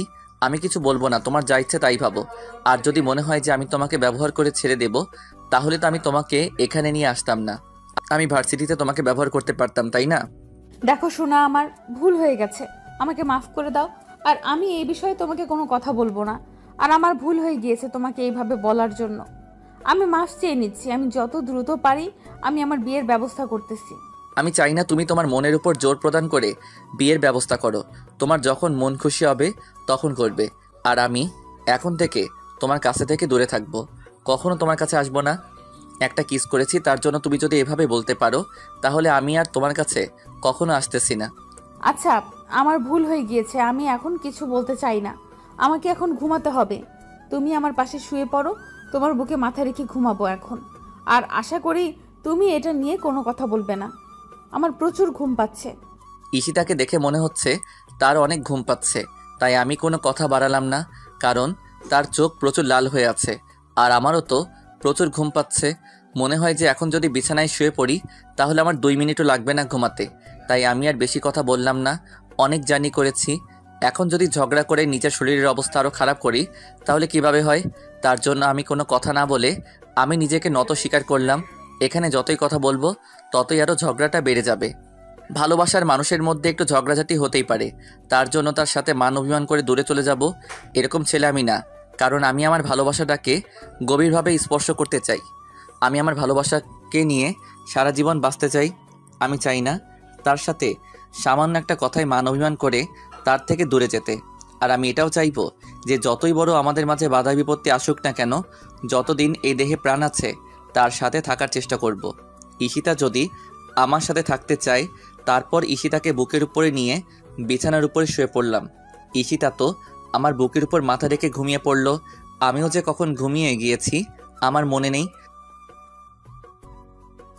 আমি ঈশানের বুকে মাথা রেখে কখন যে ঘুমিয়ে পড়েছিলাম নিজেও জানি না। যখন আমার ঘুম ভাঙলো তখন দেখলাম যে দুপুর গড়িয়ে বিকেল হতে চলেছে। ফোনটা হাতে নিয়ে দেখি যে বিকেল 4টা বাজে। তার মানে তো অনেক সময় হয়ে গিয়েছে, ঘুমিয়েছি প্রায় 4 থেকে 5 ঘন্টার মতো, কিন্তু ঈশানের ঘুম তো এখনো ভাঙেনি। তারপর আমি ঈশানকে আর জাগালাম না, কারণ তার হয়তো ঘুম ভালো মতোই হচ্ছে, তার জন্য তার ঘুমে ডিস্টার্ব করলাম না। আমি উঠে ফ্রেশ হওয়ার জন্য বাথরুমে চলে আসলাম। বাথরুমের ভেতরে গিয়ে দেখি সব কিছু নতুন এনে রেখে দেওয়া হয়েছে। তার মানে হয়তো মুরব্বী চাচা আমাদের জন্য সবকিছু নতুন করে নিয়ে এসে রেখে দিয়েছে। আমি গোসল করে ফ্রেশ হয়ে বেরিয়ে আসলাম। রুমে এসে দেখি ঈশান এখনো ঘুমাচ্ছে, কিন্তু তাকে তো আর এখন ঘুমাতে দেওয়া যাবে না, কারণ বিকেলটা অনেক সুন্দর। আমি গোসল করতে গিয়ে একটু বাইরের পরিবেশটা দেখলাম। অনেক সুন্দর নির্মল বাতাস, আর তার সাথে প্রকৃতি এত সুন্দর দেখাচ্ছে যেটা বলার বাইরে। আর সাথে তো এখানে পাখালির ডাক আছেই। তাই আমি এই সময়টা মিস করতে চাই না। তাই আমি আমার প্রিয় মানুষের সাথে, এই তো কখনোই হতে পারে না। তারপর আমি বিছানায় গিয়ে বসে পড়লাম আর আমার ভেজা চুলগুলো ঈশানের মুখের উপর ধরলাম। দেখলাম যে তাও ঘুম ভাঙছে না। তারপর মনের ভেতর একটা দুষ্টুমি বুদ্ধি আসলো। তারপর আমি আমার চুলগুলো এক সাইডে করে নিয়ে সবগুলো ঈশানের মুখের উপর দিলাম, আর আমার ভেজা চুলের পানিগুলো সম্পূর্ণ ঈশানের মুখের ওপর পড়তে লাগলো। আর ঈশানের ঘুমটা থাকলো না। ঈশান ঘুম থেকে উঠে দেখে আমি আমার চুলের পানি দিয়ে তার ঘুম ভাঙছি। সেটা দেখে ঈশান অবাক হয়ে আমার দিকে তাকিয়ে রইল। তারপর কিছু না বলে চুপচাপ উঠে বসে পড়লো। তুমি কি পাগল হয়ে গিয়েছো? কি ঘুমটা পেয়েছে আমার, আর তুমি আমাকে জাগিয়ে দিলে কিসের জন্য? আমি তো ঘুমাচ্ছিলাম, তুমি আমার ঘুমটা নষ্ট করে দিলে। ধুর। আরে গোসল করে নাও, বাইরের আবহাওয়াটা দেখে আসো। এত সুন্দর আবহাওয়া যে তোমার ঘুম না ভাঙিয়ে থাকতে পারলাম না। আমি তো চেয়েছিলাম তুমি যতক্ষণ ইচ্ছে ঘুমিয়ে নাও, আমি ফ্রেশ হয়ে একটু রুমের ভেতর কাজ শেষ করি, কিন্তু দেখলাম বাইরের পরিবেশটা অনেক সুন্দর, যেটা তুমি মিস করলে পরে আবার আমাকে বকা দিতে। তাই তোমার ঘুমটা ভাঙালাম। এখন তাড়াতাড়ি উঠে গোসল করে আসো, দেখবে যে বাইরের পরিবেশটা কত সুন্দর। তাই নাকি? আচ্ছা, তাহলে আমি তাড়াতাড়ি গোসলটা শেষ করে আসি। তুমি তাড়াতাড়ি রেডি হয়ে নাও, আমরা একটু বাইরে গিয়ে দেখব। অনেক ভালো লাগবে যেভাবে তুমি বলতেছো, সেই জন্য বললাম কথাটা। এখন তুমি তাড়াতাড়ি রেডি হও, আমি ফ্রেশ হয়ে আসি। তাহলে তুমি যাও, গোসলটা শেষ করে আসো। আমি এই সময়ের মধ্যে রেডি, প্লাস রুমের ভেতরে কি কি কাজ করা যায় সুন্দরভাবে সব কিছু সাজিয়ে রাখতে হবে। আর তোমার ব্যাগে কি কি নিয়ে এসেছো বের করে দাও, আমি সুন্দর করে সাজিয়ে রাখি। কাজ পরে করা যাবে, এখন যে করা লাগবে এরকম কোনো কথা নেই। আমি এখন গোসল করতে যাচ্ছি, তুমি তাড়াতাড়ি রেডি হয়ে নাও, কারণ তুমি মেয়ে মানুষ আর তোমাদের রেডি হতে অনেক সময় লাগবে, সেটা আমি ভালো করে জানি। আর সুন্দর করে সাজবে, কপালে একটা কালো টিপ দিলে দিবে, না দিলে নাই, কিন্তু একটু লাল চুড়ি আর তোমার সেই নীল শাড়ি পরে নিও। আচ্ছা বাবা, তুমি যেটা বলবে সেটাই হবে। এখন গোসলটা শেষ করে আসো, কারণ আমার তো বেশি দেরি হবে না, কিন্তু তোমারে দেখা যাবে শেষ পর্যন্ত দেরি হয়ে যাবে। আর তখন সন্ধ্যার সময় উপভোগ করা হবে, বিকেলের সময় উপভোগ করতে পারবে না আজকে। তারপর ঈশান গোসল করতে চলে গেল, আর আমার ব্যাগে যে জিনিসগুলো ছিল, যেগুলো বাহিরে রাখার মতো, সেগুলো বাহিরে সুন্দর করে সাজিয়ে রাখলাম। আর নীল শাড়িটা পরে নিলাম, সাথে নীল চুড়ি পরে নিলাম, কারণ ঈশান কথাটা বলেছে, না রাখলেই তো সে মন খারাপ করবে আবার। আর আমি চাই না আমার জন্য কারোর মন খারাপ হয়ে যাক, এটা কেমন হয়ে যায় আমার জন্য। তাই আমি তার কথা মতো নিজেকে সুন্দর করে সাজিয়ে নিলাম, যাতে করে আমাকে দেখে সে মুগ্ধ হয়ে যায়। আমি রেডি হয়ে বিছানার উপরে পা তুলে বসে রইলাম। আর তখনই ঈশান রুমের ভেতরে প্রবেশ করে অবাক হয়ে আমার দিকে তাকিয়ে রইল। কিছু একটা বলতে চাচ্ছি কিন্তু বলতে পারছে না, হয়তো তার জড়তার কারণে। এটা আমি কাকে দেখতেছি? সত্যি দেখতেছি নাকি আমি ভুল কোনো কিছু দেখতেছি? আমার সামনে একটা পরী বসে আছে, তাহলে আমার পাগলিটা গেল কোথায়? আমি তো তাকে দেখতে পাচ্ছি না। হয়েছে অনেক, আর পাম দিতে হবে না, এখন তাড়াতাড়ি রেডি হয়ে নাও। দেখতেই তো পারলে বাহিরের আবহাওয়া কত সুন্দর, এই আবহাওয়াটা মিস করতে চাই না আমি। তাড়াতাড়ি রেডি হও। আমি তো তোমাকে দেখে ফিদা হয়ে গিয়েছি, বাহিরের প্রকৃতি আর দেখা লাগবে না আমার। তুমি এভাবে আমার সামনে বসে থাকো আর আমাকে এভাবেই তুমি ভালোবাসা দিয়ে উজাড় করে দাও। কি বলতেছো এসব আবোল তাবোল কথা? তোমার মাথা ঠিক আছে তো নাকি? নাকি ডাক্তার দেখাতে হবে? আর আমি এখন গ্রামে আছি, তোমাকে সহজে ডাক্তারের কাছে নিয়ে যেতে পারবো না। তাই প্লিজ পাগলামি বন্ধ করো, তাড়াতাড়ি রেডি হয়ে নাও। আচ্ছা মহারানী, যেটা বলবেন সেটাই হবে। তাহলে আপনি এখন এখানে বসে থাকেন, আমি তাড়াতাড়ি রেডি হয়ে তারপর দুজনে বেরিয়ে পড়ব। আচ্ছা তাড়াতাড়ি করবে, বেশি লেট করলে কিন্তু ঝামেলা করে ছেড়ে দেব তোমার। তাহলে তো বুঝতেই পারতেছো কি করব। তাই বেশি লেট না করে তাড়াতাড়ি যত করতে পারো তত ভালো হয়। এখন যদি তুমি আমার সাথে এভাবে মায়াবী চোখ নিয়ে তাকিয়ে কথা বলো, তাহলে কি আমার মন চাইবে তোমার চোখের আড়াল হয়ে যেতে? কখনো চাইবে না। তাই তুমি নিজের মুখটা একটু বন্ধ করো, আমি একটু দূরে গিয়ে আমি রেডি হয়ে নিয়ে তারপর আসতেছি। বলতেছি না আমাকে আর কোনো পাম দিয়ে কথা বলতে হবে না? ন্যাকামি ভালোই করতেছো দেখতেছি। দিন দিন আরও তুমি আশকারা পেয়ে দেখি অন্যরকম হয়ে যাচ্ছ। চুপচাপ এখন যেটা বলতেছি সেটা করো। এই যে ভালো কথা বললেই তুমি বলো ন্যাকামি করি। আমি ন্যাকামি করতে পারি না, তুমি করো। আমি কখন করলাম? আমি তো যা বলি সোজা সাপটা বলে দেই, আর তুমি তো ঘুরিয়ে পেঁচিয়ে কথা বলো। ঈশান, ভালো হবে না কিন্তু বলে দিচ্ছি, একদম খারাপ হয়ে যাবে তোমার সাথে। এবার তুমি যদি আর একবার আমার সাথে তর্ক করেছো। তারপর ঈশান মুচকি হাসি দিয়ে সেখান থেকে চলে গেল দ্রুত। আর আমি বিছানার উপর আবারও বসে পড়লাম। ঈশান যত তাড়াতাড়ি আসবে আমার অত তাড়াতাড়ি বেরিয়ে পড়ব। ঈশানের বেশিক্ষণ লাগবে না আমার যেটা মনে হচ্ছে। আমি ঈশানের জন্য অপেক্ষা করতেছিলাম, আর এদিকে দেখলাম যে হালকা মৃদু বাতাস জানালার ফাঁক দিয়ে আমার গায়ে এসে লাগতেছে। আহ, কি আরামদায়ক বাতাস! প্রকৃতি আজ এতটাই নিজের রূপ প্রকাশ করেছে যেটা বলার বাহিরে। শহরে থাকলে এরকম গ্রামের প্রকৃতি, এরকম একটা আবহাওয়া আমি কখনো জীবনেও দেখতে পারতাম না। কিন্তু আজকে গ্রামে এসে আমি সার্থক। আমি রুম থেকে বারান্দায় বেরিয়ে একটু দাঁড়িয়ে পড়লাম, আর আমার গায়ে মৃদু বাতাসের দোলা দিয়ে যাচ্ছে। আমার মনটা পুরো ঠান্ডা হয়ে গেল। ইস, কি সুন্দর বাতাস! এই কোমল বাতাসগুলো শহরে কখনোই পাওয়া যায় না। আর এরকম মন জুড়িয়ে যাওয়া একটা প্রকৃতি শহরের কোথাও খুঁজে পাওয়া যাবে না। এটা শুধু গ্রামেই সম্ভব জীবিকা নির্বাহ করার জন্য। ঠিকই শহরে ছুটে চলে যাই, কিন্তু গ্রাম যে এত সুন্দরভাবে সবাইকে আগলে রাখতে পারে সেটা যদি আমি গ্রামে না আসতে পারতাম তাহলে কখনোই জানতাম না। হয়তো গ্রামের মানুষগুলো সেটা বোঝে না, কারণ তারা তো সবসময় এখানে থেকেই বড় হয়েছে, তাই তারা তাদের মর্মটা দিতে পারে না। কিন্তু আমি ছোট থেকেই শহরে বড় হয়েছি। আজ যখন গ্রামে এসেছি প্রথম মনে হচ্ছিল যে কেমন একটা বিশ্রী পরিবেশে যাচ্ছি, কিন্তু এখন এসে দেখি পুরো উল্টো। আমার ভাবনা চিন্তা সব কিছু ভুল। আমি যা ভেবেছিলাম গ্রাম সম্পর্কে সব উল্টা। এখানে এসে তো আমার মন শান্তি হয়ে গিয়েছে। আমার মন চাচ্ছে না এখান থেকে শহরে ফিরে যেতে। আমার মন চাচ্ছে যে এখানেই সারা জীবন পার করে দিতে। এত সুন্দর গ্রামের পরিবেশ, এত সুন্দর শস্য শ্যামল প্রকৃতি, এরকম প্রকৃতি থাকতে মানুষ কেন শহরে ছুটে চলে যায় বুঝি না। শহরে কিছুই নেই, কিচ্ছু নেই। শহর শুধু মরুভূমির মতো হাহাকার, যেখানে সবাই সবার স্বার্থ রক্ষার হাসিলের ছোটাছুটি করতেছে। কিন্তু গ্রামের মানুষগুলো, আমি যখন গ্রামে আসলাম দেখলাম যে এইখানে কয়েকজন গল্প করতেছে, অন্য জায়গায় সেখানে কয়েকজন গল্প করতেছে। এইভাবে সব জায়গায় সবাই কি সুন্দর মিলেমিশে বসবাস করে। আর শহরের মানুষজন সব সময় নিজের স্বার্থ হাসিলের জন্য অন্যদের সাথে কিভাবে দ্বন্দ্ব বাঁধানো যায়, নিজের বাহু শক্তি কাকে কতটুকু দেখানো যায় সেটা খুঁজে বের হয়। যার সাথে বাহু শক্তিতে পেরে উঠবে তার সাথে এসে বাহু শক্তি দেখিয়ে তার ক্ষমতা আদায় করে নেবে। আর গ্রামের মানুষদের মন এতটা উদার যেটা বলার বাহিরে। মুরব্বী চাচা তার একটা বাস্তব উদাহরণ। এরকম যদি শহরে হয়তো কখনোই এরকম অফার দিত না যেটা আমরা গ্রামে পেলাম।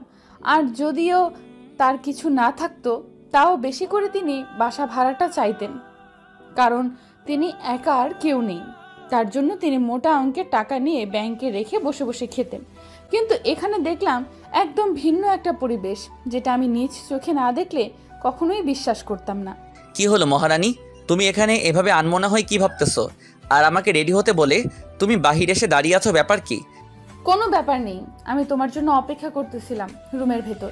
একটু গরম ভাব চলে এসেছিল তো তার জন্য বাইরে এসে দাঁড়ালাম। দেখতেই তো পাচ্ছ কত সুন্দর মৃদু বাতাস। এখন তো আমি রেডি হয়ে এসেছি, এখন তো চলো, তাই না? এখন আর এখানে থেকে লাভ কি? সামনে গিয়ে বসে দেখি গাছের নিচে একটা সুন্দর প্রকৃতি উপভোগ করি আমরা। সেটা না হয় বুঝলাম, কিন্তু মুরব্বী চাচাকে তো বলতে হবে। আমরা অচেনা মানুষ কোথায় যাচ্ছি না যাচ্ছি তাকে না জানালে বিষয়টা কেমন হবে।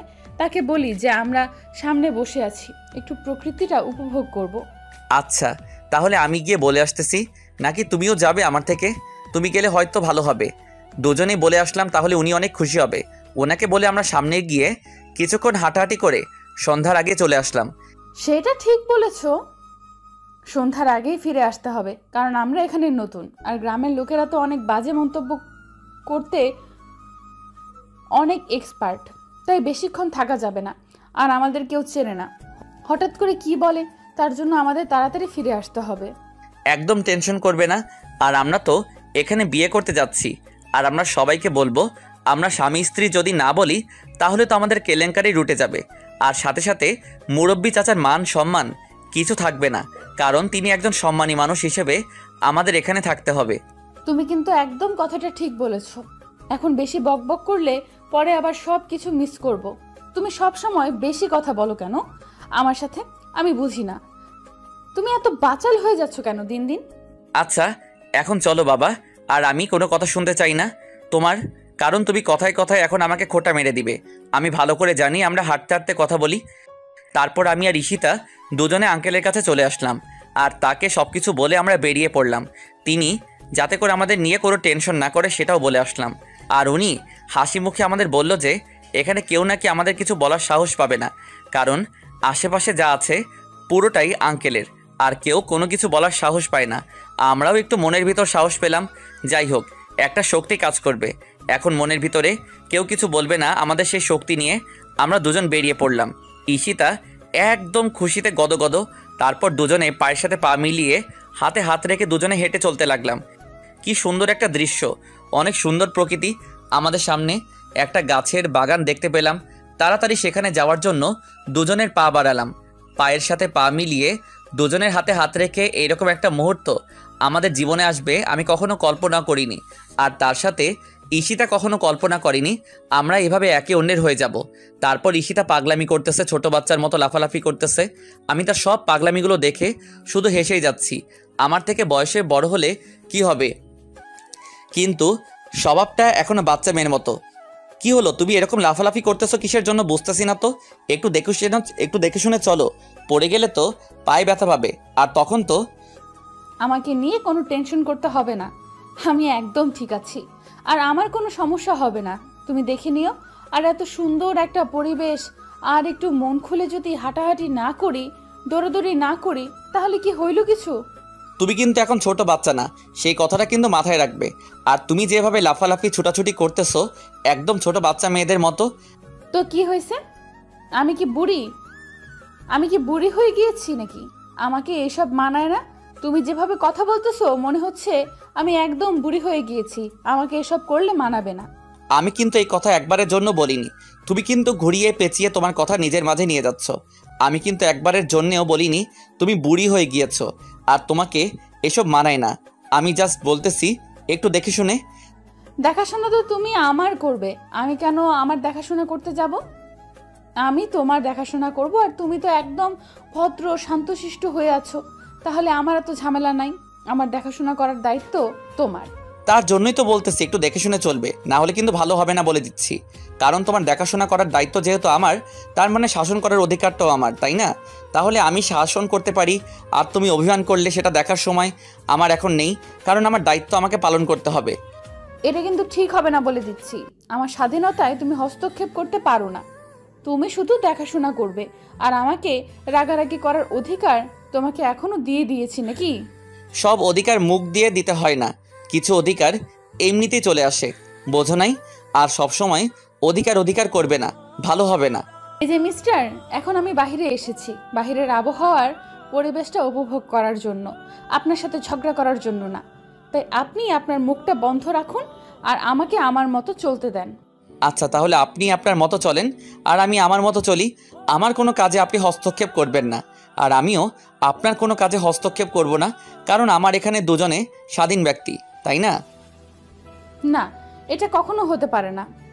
আমি তোমার উপর অধিকার দেখাবো, সব কিছুতে হস্তক্ষেপ করব, কিন্তু তুমি করতে পারবে না, কারণ এটা আমার জন্য স্বাধীনতা। আর তোমার জন্য পরাধীনতা। কাজটা কিন্তু তুমি মোটেও ঠিক করলে না। আমি কিন্তু এর প্রতিশোধ আমি নেব। আচ্ছা, আমরা তো একটা কথা ভুলে গিয়েছি, আমরা এখানে বিয়ে করব কিভাবে? তুমি কি পাগল হয়ে গিয়েছো? গ্রামের মানুষেরা যেভাবে বিয়ে করে আমরা ঠিক সেভাবেই বিয়ে করব। এখানে সবাইকে দাওয়াত করব, তারপর সুন্দর করে একটা গ্রাম্য অনুষ্ঠান করে বিয়েটা করে নেব। কোনো শহরের কালচার এখানে চলবে না। আমার বিয়েতে শুধু গ্রামের কালচার চলবে। আহা, কি সুন্দর আকাশ বাতাস প্রকৃতি দেখে মন জুড়িয়ে যাচ্ছে। মন চাচ্ছে যে এখানেই সারাদিন সারা রাত বসে থাকি। আর দূরে, বহু দূরে দেখলে সত্যিই মন ভরে যায়। সেটা যদি হয় আবার প্রিয় মানুষের সাথে, তাহলে তো আর কিছুই বলার থাকে না। আমি ছুটোছুটি করতেছি আর ঈশানের এক সাইডে বসে আছে, আমার তামাশা দেখতেছে। তাতে আমার কি? এখন তো আমার প্রচুর দৌড়াদৌড়ি করতে হবে। শহরে তো কখনো এইভাবে দৌড়াদৌড়ি করা হয় না, সবসময় বোরিং লাইফ পার করতে হয়। সব কিছু তো অনেক ভালোই চলতেছে, কিন্তু বিয়ের ব্যাপারটা একটু দেখতে হবে, কারণ বলা তো যায় না কখন কি হয়ে যায়। এখন এখানে যেহেতু এসে পড়েছি, বিয়েটা করতে হবে। আঙ্কেলকে ধরে বসতে হবে, তাকে সুন্দরভাবে বুঝিয়ে বললে তিনি হয়তো বুঝতে পারবেন। না হলে তো এখানে আমরা কিভাবে বিয়ে করব? তাছাড়া তো আমাদের কাছে কোনো উপায়ও নেই। এখানে কাজী অফিস কোথায়, কি কোথায় কিছুই তো জানি না। অনেক ছোটাছুটি করলাম, আর মন চাচ্ছে না, তাই ঈশানের পাশে গিয়ে বসে পড়লাম। কি হলো, এত তাড়াতাড়ি তুমি ক্লান্ত হয়ে গেলে? আমি তো ভাবলাম আজকে হয়তো সন্ধ্যা পর্যন্ত তোমার এই ছোটাছুটি চলতে থাকবে আর আমি এখানে বসে তোমার তামাশা দেখতে থাকবো, কিন্তু তুমি তো দেখি ক্লান্ত হয়ে পড়লে। অনেক ক্লান্ত লাগতেছে। আপনাকে অনেক অনেক শুভেচ্ছা। যখন আবার ভালো লাগবে তখন আবার ছোটাছুটি করব। আমার অনেক ভালো লেগেছে এবং পরিবেশ সুন্দর, আবহাওয়া সত্যিই অসাধারণ। সেটা না হয় বুঝলাম, কিন্তু পরিবারের কথা কি তোমার মাথায় আছে? তারা কি টেনশনে আছে আমাদেরকে নিয়ে? আমি ফোন করতেছি না, কিছু বলতে পারতেছি না। তুমি তোমার পরিবারের কথা তো ভুলেই গেছো। তুমি তো কথাটা ঠিক বলেছ, কিন্তু এখন যদি ফোন করি তাহলে তো তারা আমাদেরকে যে কোনোভাবে খুঁজে বের করবে। খুঁজে বের করলে তো কি করবে রাগের মাথায়, তার থেকে 1-2 মাস যাওয়ার পর তাদের সাথে কথা বললে হয়তো ভালো হবে। সেটা তো আমি ভালো করে জানি, তারা রাগের মাথায় অনেক কিছুই করতে পারে। তাই আমিও ভয় পাচ্ছি কখন কি হয়ে যায় না হয়ে যায়। ও ততই কথা বাড়বে। সন্ধ্যা পার হয়ে যাচ্ছে আর এখান থেকে বেশ দূরে কয়েকজন লোককে দেখা যাচ্ছে। তারা হয়তো এদিক দিয়ে কোথাও যাবে। তার জন্য আমি তাড়াতাড়ি ঈশিতাকে কোলে তুলে নিয়ে মুরব্বি চাচার বাসার উদ্দেশ্যে রওনা দিলাম। মানে আমরা যে বাসাটা ভাড়া নিয়েছি সেখানে চলে আসলাম।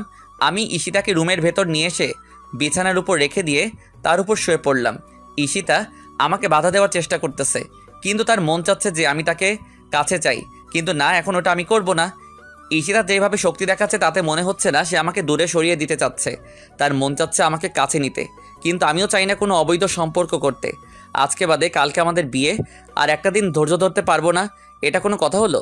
তারপর আমি তার গালে চুম্বন এঁকে দিয়ে উঠে যেতে ধরলাম, তখনই সে আমার হাত ধরে ফেললো। আমি অবাক হয়ে তার দিকে তাকিয়ে রইলাম। ঈশিতার চোখ আর মুখ দেখে বোঝা যাচ্ছে যে সে আমাকে এখন অনেক গভীরভাবে কাছে যাচ্ছে, কিন্তু এটা করা সম্ভব না আমার পক্ষে এখন। আমি তারপর ঈশিতার বাধা তোয়াক্কা করে যখন বিছানা ছেড়ে উঠে আসলাম, তখন ঈশিতা আমাকে অনেক শক্তভাবে জড়িয়ে ধরলো আর আমার ঠোঁটে তার ঠোঁট দুটো লাগিয়ে দিল। কিন্তু এখন আমাকে নিজের কন্ট্রোলে থাকতে হবে। ভুলবশত কোনো কাজ করা যাবে না। যে কোনো একটা কাজ করলে পরে ঈশিতা আমাকে দোষারোপ করবে আর পরে বলবে যে আমাকে সে পরীক্ষা করতেছিল, ইত্যাদি ইত্যাদি বলে আমাকে দোষারোপ করবে। আমি এখন এসবের ফাঁদে পা দেব না। তারপর আমি ঈশিতাকে আমার থেকে দূরে সরিয়ে দিয়ে রুম থেকে বেরিয়ে আসলাম। আমি নিজের কন্ট্রোল হারিয়ে ফেলেছি, তার জন্য ঈশিতাকে ছেড়ে দিয়ে রুমের বাইরে থেকে আসলাম। এটা আমি কি করতেছি?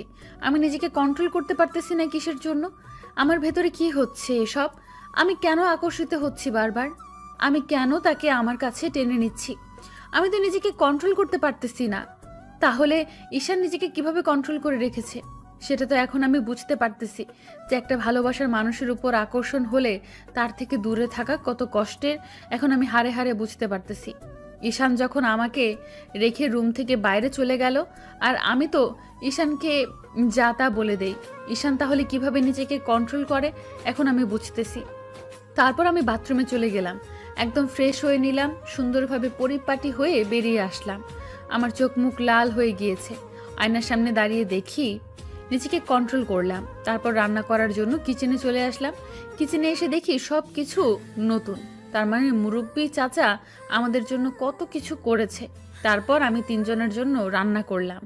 না জানি মুরব্বি চাচা কতদিন থেকে বাসার রান্না খায় না, দেখে তো মনে হচ্ছে বাইরে থেকে হয়তো কেউ রান্না করে দিয়ে যায়, সেটা খেয়ে থাকে। কিন্তু আজকে আমি আমার হাতের জাদুতে যে রান্না আছে সেটা করে সবাইকে খাওয়াবো। তারপর আমি দ্রুত রান্নার কাজ শেষ করে বাইরে এসে দেখলাম যে ঈশান চেয়ারের ওপর বসে আছে আর মুরব্বি চাচার সাথে গল্প করতেছে। আমার খুব ভালো লাগতেছে এই দৃশ্যটা দেখে, যে ওনাকে সময় দিচ্ছে আর ওনার একাকিত্বটা দূর করে দিচ্ছে। দুজনেই কথা বলতেছে আর দুজনেই একটু পর পর হেসে দিচ্ছে, মনে হচ্ছে অনেক মজা করতেছে দুজনে। তারপর আমি সব কিছু টেবিলের উপর রেখে দিয়ে তাদের কাছে চলে আসলাম। এসে দেখি তারা আমাকে নিয়ে গল্প করতেছে। আমি বুঝলাম না, আমাকে নিয়ে গল্প করার কি আছে? আমাকে নিয়ে এখানে কি হচ্ছে? আর আমার অজান্তে এখানে আমাকে নিয়ে কি গল্প হচ্ছে? খোশ গল্প শুনি। আরে মা, তুমি এখানে? তোমার রান্না করা শেষ? আজ কতদিন পর আমরা বাসায় রান্না করা খাবার খাবো জানো তুমি? আমি তো অবাক হয়েছি যে তুমি রান্না করতে পারো শহরের মেয়ে হয়ে। সব শহরের মেয়ে এক হয় না, তারা নিজেদেরকে বুঝতে জানে। সব কিছু তারা বোঝে, কিন্তু যারা বুঝেও না বোঝার ভান করে তারা শহরের মেয়ে বলে নিজেদের দাবি করে। আমরা মনে করি না। তোমার কথা শুনে আমি অনেক শান্তি পেলাম। তোমার মতো মেয়ে যদি সবার ঘরে ঘরে থাকতো তাহলে সবাই আজকে অনেক ভালোই থাকতো। কি বলবো চাচা, আপনাকে কিছু বলার নাই। আমি আসলেই অতটাও ভালো মেয়ে না যতটা আপনি ভালো মনে করতেছেন। আর কিছু বলার নেই। এখন আপনাদের জন্য রান্না করেছি, আপনারা দুজনে আসেন আর দুজনেই এখন খাবার খাবেন। আচ্ছা, তুমি রান্না করেছো আর আমি খাবো না, এটা কি করে হয়? আমি তো তখন থেকে অপেক্ষা করতেছিলাম।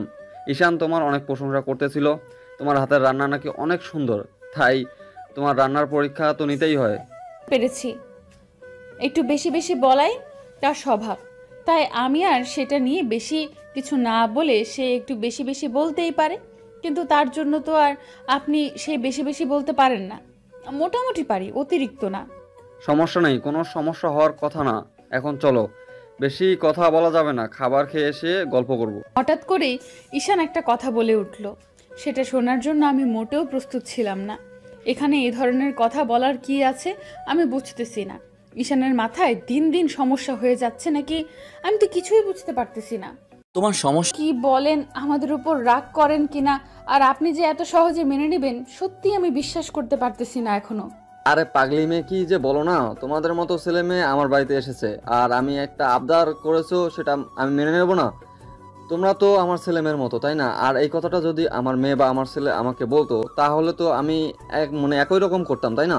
তোমরা এসেছো, আমার সাথে সময় কাটাচ্ছো, আমার সময় দিচ্ছ, আমার যে কত ভালো লাগতেছে সেটা আমি তোমাকে বলে বোঝাতে পারবো না। তুমি একটা আবদার করেছো, আমি সেটা রাখবো না, এটা কি করে হয় বলো? আচ্ছা, তাহলে এখন আমি সব কিছু আমার প্ল্যান মতো করি, কারণ ঈশানকে আমি জানতে দেব না বিষয়টা। তাকে আমি একটা সারপ্রাইজ দিব। তাকে না বলেই আমি আপনার সাথে এই কথাগুলো বললাম।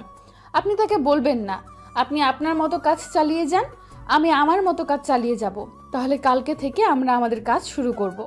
আচ্ছা, তাহলে এখন আমি যাচ্ছি, আর এখন হাতে অনেক কাজ, আমাকে কাজগুলো করতে হবে।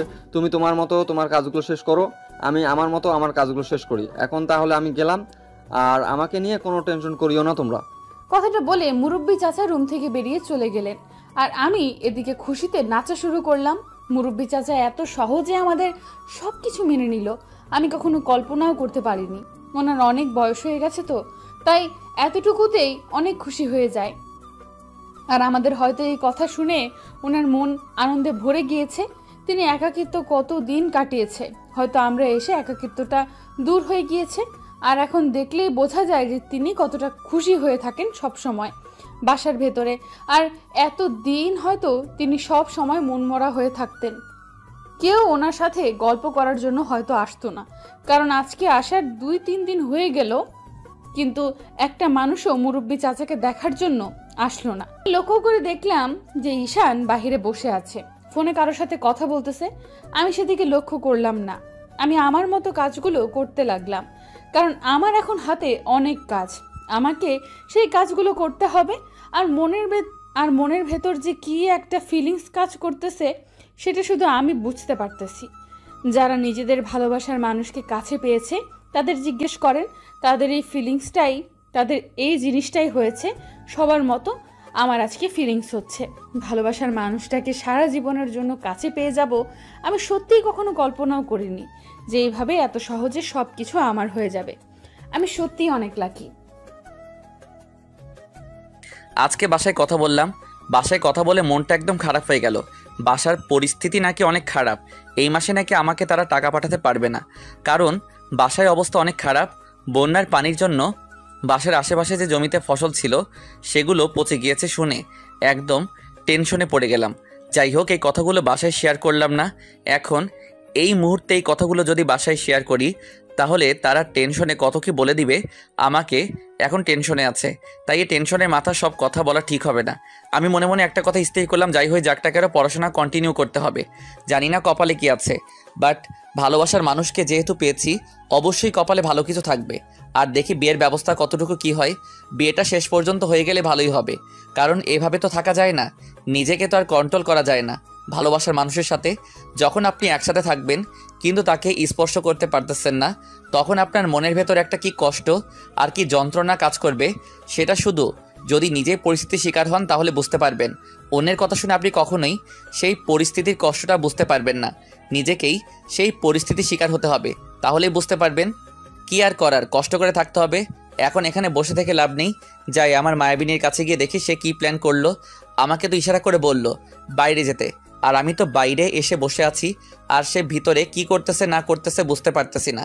যাই গিয়ে দেখি আগে তার কী অবস্থা, আর সে কতটুকু কি করতে পারলো আমাদের বিয়ে নিয়ে। এখন শুনি গিয়ে।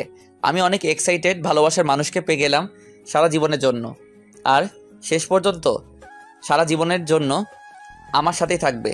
তার সাথে সুখ দুঃখ হাসি কান্না সব কিছু ভাগ করে থাকতে পারবো। আমার জন্য এর থেকে সুখের বিষয় আর কী হতে পারে।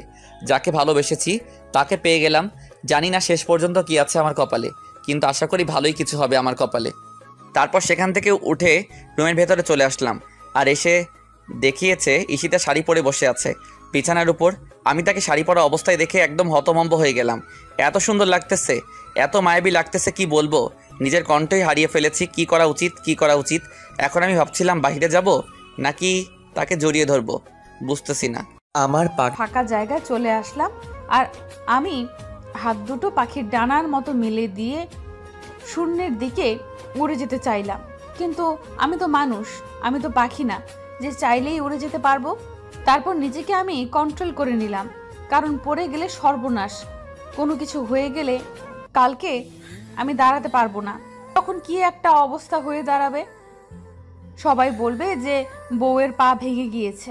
বিয়ের আগের দিন তারপর ঈশানের হাতে হাত রেখে সুন্দর একটা মুহূর্ত উদযাপন করলাম। ঈশান এক টান দিয়ে তার বুকে আমাকে নিয়ে নিল। আমি অনিচ্ছাকৃতভাবে তার কাছ থেকে সরে আসতে চাইলাম না, একটু বাহানা দেখাইলাম তার কাছ থেকে সরে আসার জন্য, কিন্তু আমার মন চাচ্ছে এখন আমি তার সাথে থাকি। তারপর ঈশান আমার মতিগতি বুঝতে পেরে আমাকে বেশিক্ষণ তার বুকে রাখলো না, কারণ আমি তার প্রতি দুর্বল হয়ে যাচ্ছি। আর কখন কি করে বসি নিজেও জানি না। আমার এরকম কেন হচ্ছে, আমি একটু ঈশানের কাছে আসলেই দুর্বল হয়ে যাচ্ছি। এখন বুঝতে পারি না, একটু কাছে আসলেই মনে হয় তাকে একদম কাছে নেই। কিন্তু সব কিছু চাইলেই তো আর করা যায় না, কিছু নিয়ম আছে, সেটা আমাদের পালন করতে হয়। তারপর ঈশানকে সঙ্গে নিয়ে বাসার উদ্দেশ্যে চলে আসলাম। আর বেশিক্ষণ থাকা যাবে না, সন্ধ্যা পার হয়ে গিয়েছে। এখন আর সেখানে থাকা সম্ভব না, কারণ একটা ব্যাপার আছে, সন্ধ্যা পার হয়ে যাচ্ছে আর বাইরে থাকা সম্ভব না। আর শহর হলে তো সন্ধ্যা হলেই বেরিয়ে যেতাম বাসা থেকে, সন্ধ্যার পর বাসায় থাকতাম না। সন্ধ্যার সময় সবার সাথে আড্ডা দিয়ে বের হইতাম। এখানে সব কিছু নিয়ম উল্টা। তারপর আমি রুমে এসে সব কিছু গুছিয়ে রাখলাম। আর কালকে যেহেতু আমাদের বিয়ে, আমাকে অনেক কাজ করতে হবে। আমার হাতে যে কাজগুলো বাকি আছে সেগুলো করতে হবে। আজ অনেক ক্লান্ত, কিন্তু এই মুহূর্তে ঈশানকে বলতে পারতেছি না কি একটা অবস্থা আমার আজকে।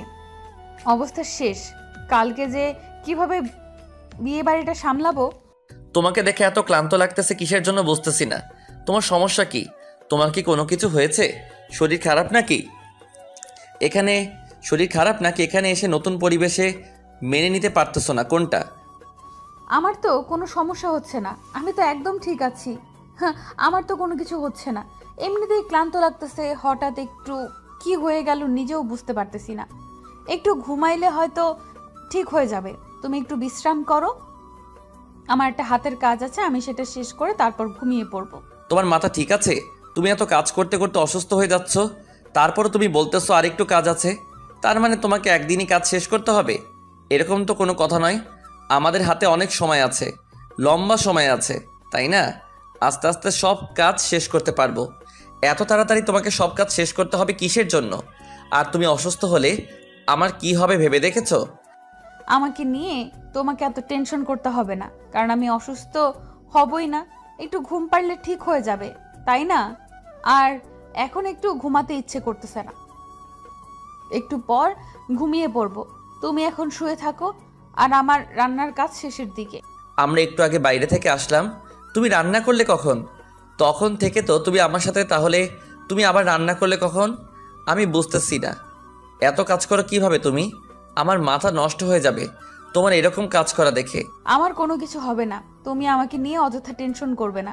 আমি একদম ঠিক আছি, আমার কোনো কিছু হবে না। তুমি এখন চুপচাপ শুয়ে থাকো, আমার হাতে একটু কাজ আছে, সেটা শেষ করে রাতের খাবার খেয়ে ঘুমিয়ে পড়বো। তোমাকে আর আমি কোনো কাজ করতে দিচ্ছি না। আমি দরকার হয় বাজার থেকে খাবার নিয়ে আসতেছি, তোমাকে রান্না করতে হবে না। তুমি চুপচাপ শুয়ে থাকো আর ঘুমিয়ে পড়ো। আর তোমার এত ক্লান্ত আমি দেখতে পারতেছি না। তুমি কি মেয়ে? কি একটা অবস্থা তোমার! কেন, আমাকে দেখে কি মেয়ে মনে হয় না? আমাকে দেখে কি উগান্ডা থেকে গন্ডার এসেছি এরকম কোনো কিছু মনে হয়? আমার কোন দিক থেকে দেখলে মনে হয় আমি মেয়ে? একটা কথা বলতে চাই না, তুমি এখন চুপচাপ এখানে শুয়ে থাকবে আর কোনো কথা বলবে না, তাহলে কিন্তু ভালো হবে না বলে দিচ্ছি। ঈশান আমাকে রাগ দেখাচ্ছে, আমি ভালো করে জানি। এখন কাজ করতে গেলে সে আমাকে অনেক বকা দিবে, তাই তার কথা রাখার জন্য তার পাশে গিয়ে শুয়ে পড়লাম, তার বুকে মাথা রেখে। আর দেখলাম সে চোখ বন্ধ করে নিয়েছে আর এক হাত দিয়ে আমার মাথায় হাত বুলিয়ে দিচ্ছে। আমিও শুধু একটু সুযোগ খুঁজছিলাম কখন একটু ঈশানের ঘুম ভাব চলে আসে, তখন আমি উঠে গিয়ে আমার হাতের কাজগুলো শেষ করব। সকালে উঠে তাকে সারপ্রাইজ দেব। আজকে না হয় একটু কষ্ট করলাম ভালোবাসার মানুষটাকে খুশি করার জন্য, তাতে আমার কোনো কিছু হবে না। ভালোবাসার মানুষকে খুশি করার জন্য কত কি করে মানুষ, আর আমি সামান্য কাজটুকু করতে পারবো না? এটা কোনো কথা হলো? তারপর আমি আমার মতো আমার কাজগুলো করতে লাগলাম। ঈশান বিছানায় শুয়ে আছে, এ কারণে ঈশানের ঘুম ভাব চলে এসেছে, তাই আমি সেই ফাঁকে বিছানা থেকে উঠে সুন্দরভাবে গুছিয়ে নিলাম, সব কিছু ঠিকঠাক করে রাখলাম, বাইরে যা যা করা লাগে সব কিছু করলাম। আর একটু পর দেখলাম যে মুরব্বি চাচা বাসায় আসলো। ওনার কাজ শেষ করে ওনাকে দেখে বোঝা যাচ্ছে আজকে উনি অনেক খুশি। আর উনি আমাকে দেখে আমাকে কাছে ডাকলেন, আর আমি কাছে যেতেই উনি যেটা করলেন আমার সাথে, আমি বিশ্বাস করতে পারতেছি না যে উনি এরকমটা করবে। জানো আজ কে দেখি পাগলিটা আমার বুকের উপর মাথা দিয়ে নিশ্চিন্তে ঘুমিয়ে আছে। কি নিষ্পাপ দেখাচ্ছে আর কি মায়াবী দেখাচ্ছে তাকে ঘুমন্ত অবস্থায়। তার রূপ যেন আরও দ্বিগুণ হয়ে গিয়েছে। ঘুমন্ত অবস্থায় তাকে এরকম বাচ্চাদের মতো দেখা যায়, সেটা আগে জানতাম না। যদি আজকে তাকে এই ঘুমন্ত অবস্থায় না দেখতাম, আমি নিজেকে সামনে রাখতে পারতেছি না। কেন জানি ইচ্ছে করতেছে তাকে খুব করে আদর করে দিতে, কিন্তু নিজেকে সংযত রাখতে হবে। এইসব কিছু করা যাবে না। যেহেতু কয়েকদিনের ভিতরে আমি বিয়ে করতেছি, তার মানে নিজেকে আর কয়েকটা দিন আমি ঠিকই কন্ট্রোল করতে পারবো। সে এখন ঘুমাচ্ছে, তাকে ডিস্টার্ব করা ঠিক হবে না, কারণ তাকে দেখেই মনে হচ্ছে সে এখন গভীর ঘুমে আছে। কারণ সারাদিন এত কাজ করলে তো একটু ক্লান্ত থাকবে। যেই মেয়ে কখনো কোনো কাজ করেনি, রান্নাঘরে পর্যন্ত যায় না, সেই মেয়ে এখন রান্না করে, খাওয়ায়, সব কিছু দেখাশোনা করে। কতটা দায়িত্বশীল হয়ে গিয়েছে ভাবা যায়। এটা আমার জন্য একটা বড় প্রাপ্তি। ঈশিতা ভিতরে নেই, যাই হোক নিজেকে কন্ট্রোল করতে পারবো। ঈশিতা যেহেতু রুমে নাই, তার মানে এখন আমার কোনো সমস্যা হবে না। তারপর শার্ট আর প্যান্ট পরে একটু বাইরে ঘোরাঘুরি করে আসার জন্য বেরিয়ে পড়লাম। ঈশিতা বাসায় থাকবে, আমি একটু বাইরে দেখে আসি পরিবেশটা। বাইরে গিয়ে দেখি কোথাও কাজ খুঁজে পাই কিনা। অনেক দিন হলো কোনো কাজ কাম করতেছি না। আর কিছু বই নিয়ে এসেছে, সেগুলো পড়াও হচ্ছে না। আর এখানে কাজ করব না, হলে গ্রামের পরিবেশে টিউশনি করাবো। দেখি টিউশনি দিয়ে কত দূর চালাতে পারি। আপাতত মনে হয় সহজে কাজ খুঁজে পাওয়া যাবে না। তার জন্য যদি কোথাও টিউশনি খুঁজে পাওয়া যায়, কয়েকজন শিক্ষকের সাথে কথা বলতে হবে। তাদের যদি স্টুডেন্ট আমাকে পড়াতে দেয় তাহলে খুব উপকার হইতো আমার। শহরে তো কোনো শিক্ষক কাউকে স্টুডেন্ট দিতে চায় না, কিন্তু গ্রাম সব কিছু যেহেতু উল্টা, তার মানে এখানের মানুষগুলো অনেক ভালো হবে, আর শিক্ষকগুলো তো অনেক মহান হবে। তারপর আমি ঈশিতাকে না বলেই বেরিয়ে পড়লাম আশেপাশের গ্রামগুলো একটু হাঁটাহাঁটি করে আসি। সকাল হয়েছে, আর এখন তো কেউ কিছু বলবে না। হয়তো কেউ জিজ্ঞেস করতে পারে কোথা থেকে এসেছি, তখন বললেই তো সমস্যা হবে না, তাই আমি বাইরে চলে আসলাম। ঈশিতাকে না বলেই, ঈশিতা শুনলে তো আমাকে বাইরে আসতে দিত না, তার জন্য না বলে আমি টিউশনি করার জন্য বাড়ি থেকে বেরিয়ে আসলাম। দেখি কোথাও কাজ খুঁজে পাই নাকি, টিউশনি খুঁজে পাই, যেটা পাবো সেটাই করব। টাকার দরকার আছে, টাকা ছাড়া কোনো কিছু করা সম্ভব না। আমার নিজের টাকায় পড়াশোনা চালাতে হবে, এটাও মাথায় রাখতে হবে আমাকে। হে আম্মু, কি করিস তুই এখানে? আর এত সকালে ঘুম ভেঙে গিয়েছে? আমি তো ভাবলাম তোরা সকালে ঘুম থেকে উঠতেই পারবি না। আর দেখ কারা এসেছে। তোমাকে এখন কোনো কাজ করতে হবে না, এই মহিলারাই কাজ করবে।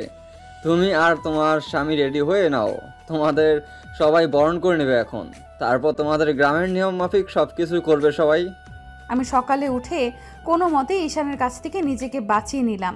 তারপরে ঈশান যখন বাথরুমে চলে গেল, আমি রুম থেকে বেরিয়ে আসলাম। রুমে থাকলাম না, থাকলে অন্যরকম একটা পরিস্থিতি তৈরি হবে, তার জন্য আমি রান্নার রুমে আসলাম। রান্না করলে তাহলে সব কিছু চিন্তাভাবনা পাল্টে যাবে। রান্না করতেছিলাম, তখন আঙ্কেল কথাগুলো বলল। ওনাকে কি বলবো ভেবে পাচ্ছি না। এখন তো আমি রান্না করতেছি, আসলে আমি কেবল আমাদের রান্না করতেছিলাম। আমরা খাবো, তারপর না হয় যারা আসবে তাদের জন্য আলাদাভাবে রান্না করতে হবে, রান্না করা লাগবে। আপনি তো রাত্রে কিছু খাননি, সকালে উঠে এখন কাজে যান, তাহলে তো কেমন হয় না বিষয়টা। তার জন্য আপনার জন্য রান্না করলাম। আপনি এখন কোথাও যাবেন না, আমি আপনার জন্য রান্না করতেছি, খেয়ে তারপর যাবেন। আচ্ছা মা, তুমি যেটা বলবে আমি সেটাই করব। এখন কোথাও যাচ্ছি না, তাহলে তাড়াতাড়ি শেষ করো। আর আজকে অনেক কাজ আছে আমার, একটা মেয়ের বিয়ে বলে কথা, আমাকে তো অনেক কাজ করতেই হবে। আমাকে তো সব কিছুর দায়িত্ব পালন করতে হবে, তাই না? আচ্ছা, আপনি 5 মিনিট অপেক্ষা করেন, আমি 5 মিনিটের ভেতরে আপনাকে সকালের নাস্তা দিয়ে দিচ্ছি। তারপর আপনার যেখানে খুশি সেখানে যাবেন। আর শোনেন, যেখানেই যান না কেন টাইম মতো চলে আসবেন দুপুরের আগেই, কারণ দুপুরের পর বাইরে যেতে হবে। দুপুরের আগে আপনার জামাইয়ের কাছে সব কমপ্লিট করে বাসায় চলে আসবেন। আর আপনাকে আমাদের সাথে থাকতে হবে সব সময়। সেটা নিয়ে তোমাকে কোনো টেনশন করতে হবে না, একদম আরামে দুপুরের আগে চলে আসব। সবাই একটু পরেই চলে আসবে, আর বাড়িটা সাজানো শুরু করবে। ওই তো রাস্তায় দেখা যাচ্ছে সবাই সব কিছু নিয়ে চলে আসতেছে বাড়িটা অনেক সুন্দর করে সাজানোর জন্য। আমি তাদেরকে সব কিছু বুঝিয়ে দিয়েছি, আর তুমি শুধু তোমার দিকটা দেখো। আর তোমার স্বামী কোথায়? তাকে তো এখনো দেখতে পারতেছে না এখানে। আছে হয়তো আশেপাশে, একটু আগে ঘুম ভেঙে গিয়েছে তার, সে তো কিছু জানে না, একটু বাইরে গিয়েছে। মনে হয় বাইরে গেলে তো ভালোই হয়েছে। আসলে তাকে ভালো করেই সারপ্রাইজ দেব আমি, সব কিছু রেডি করে রেখেছি। আপনি খুব তাড়াতাড়ি চলে আসবেন, না হলে কিন্তু সমস্যা হবে আপনার জন্য। আর সব কিছু উল্টাপাল্টা হয়ে যায় না যেন, সেদিকে লক্ষ্য রাখবেন। আপনি তো সব কিছু টাইমলিই করেন, তারপরেও আমি একটু মনে করিয়ে দিলাম। আচ্ছা মা, একটু সমস্যা হবে না আমাকে নিয়ে তোমাদের। আমি সব কিছু যেহেতু আয়োজন করে ফেলেছি, তার মানে সব কিছু সুন্দরভাবেই সম্পূর্ণ হবে, এই কথাটা অন্তত আমাকে দিতে পারো আমি। আচ্ছা তাহলে এখন আমার নাস্তাটা দাও, আমি বেরিয়ে পড়তেছি, লেট হয়ে যাচ্ছে তো। তারপর চাচা ওনার নাস্তা দিয়ে দিলাম। দেরি হয়ে যাচ্ছে, আজকে তো এমনিতেই সবাই অনেক ব্যস্ত থাকবে, বিয়ে বাড়ি বলে কথা। আর গ্রামের কালচারটা অনেক সুন্দর হবে, মানে অনেক সুন্দর পরিবেশে বিয়েটা হবে। তার জন্য আমি একজনকে আমার ফোনটা দিলাম, যে ফোন সম্পর্কে ভালো জানে। সবাইকে সুন্দরভাবে ভিডিও শ্যুট করে নিতে বললাম। 2-3 জন ছেলে ছোট ছোট, তারা মোবাইল ফোন বিষয়ে ভালো জানে, কারণ এখন আধুনিক যুগের ছেলেরা ফোনের সম্পর্কে ভালোই জানে। তাদেরকে সব কিছু সুন্দরভাবে দেখিয়ে দিলাম, আর সব কিছু ঠিকঠাক মতো তারা শুরু করে দিল। আর এদিকে আমি আমার মতো কাজ করলাম, আর তারা তাদের মতো কাজ শুরু করে দিল। দেখতে দেখতে বাসা ভর্তি মেহমান হয়ে গেল।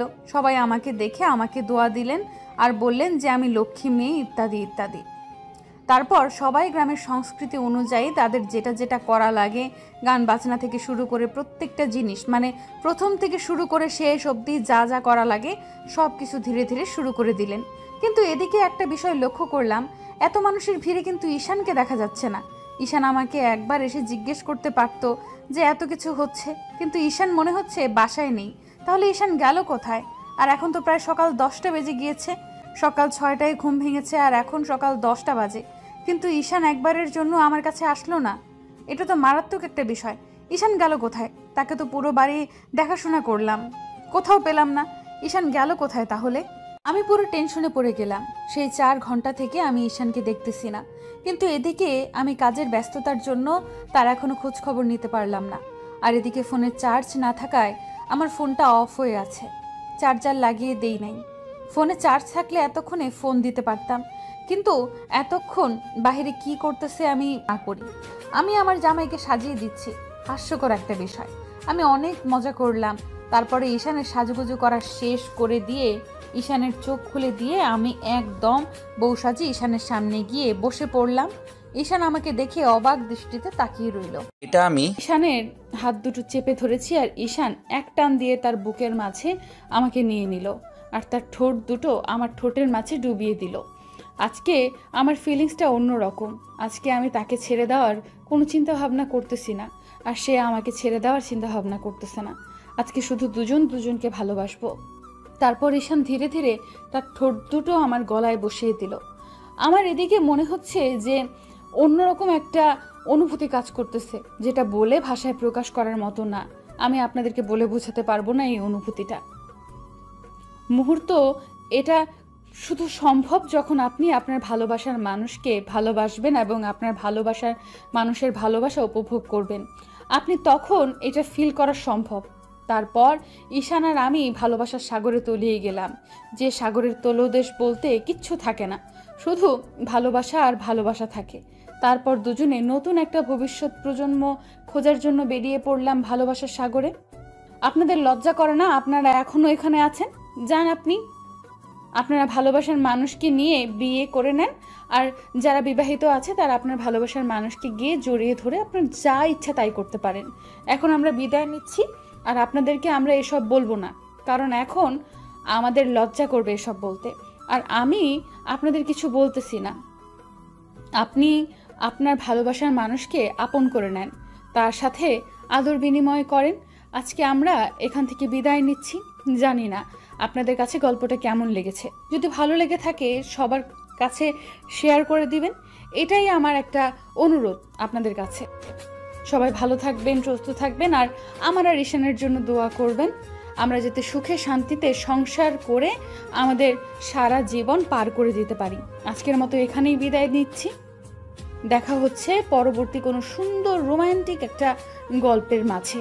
আপনারা সবাই চ্যানেলটি সাবস্ক্রাইব করে সাথে থাকবেন, যাতে করে পরবর্তী গল্পটা আপনারা উপভোগ করতে পারেন সুন্দরভাবে।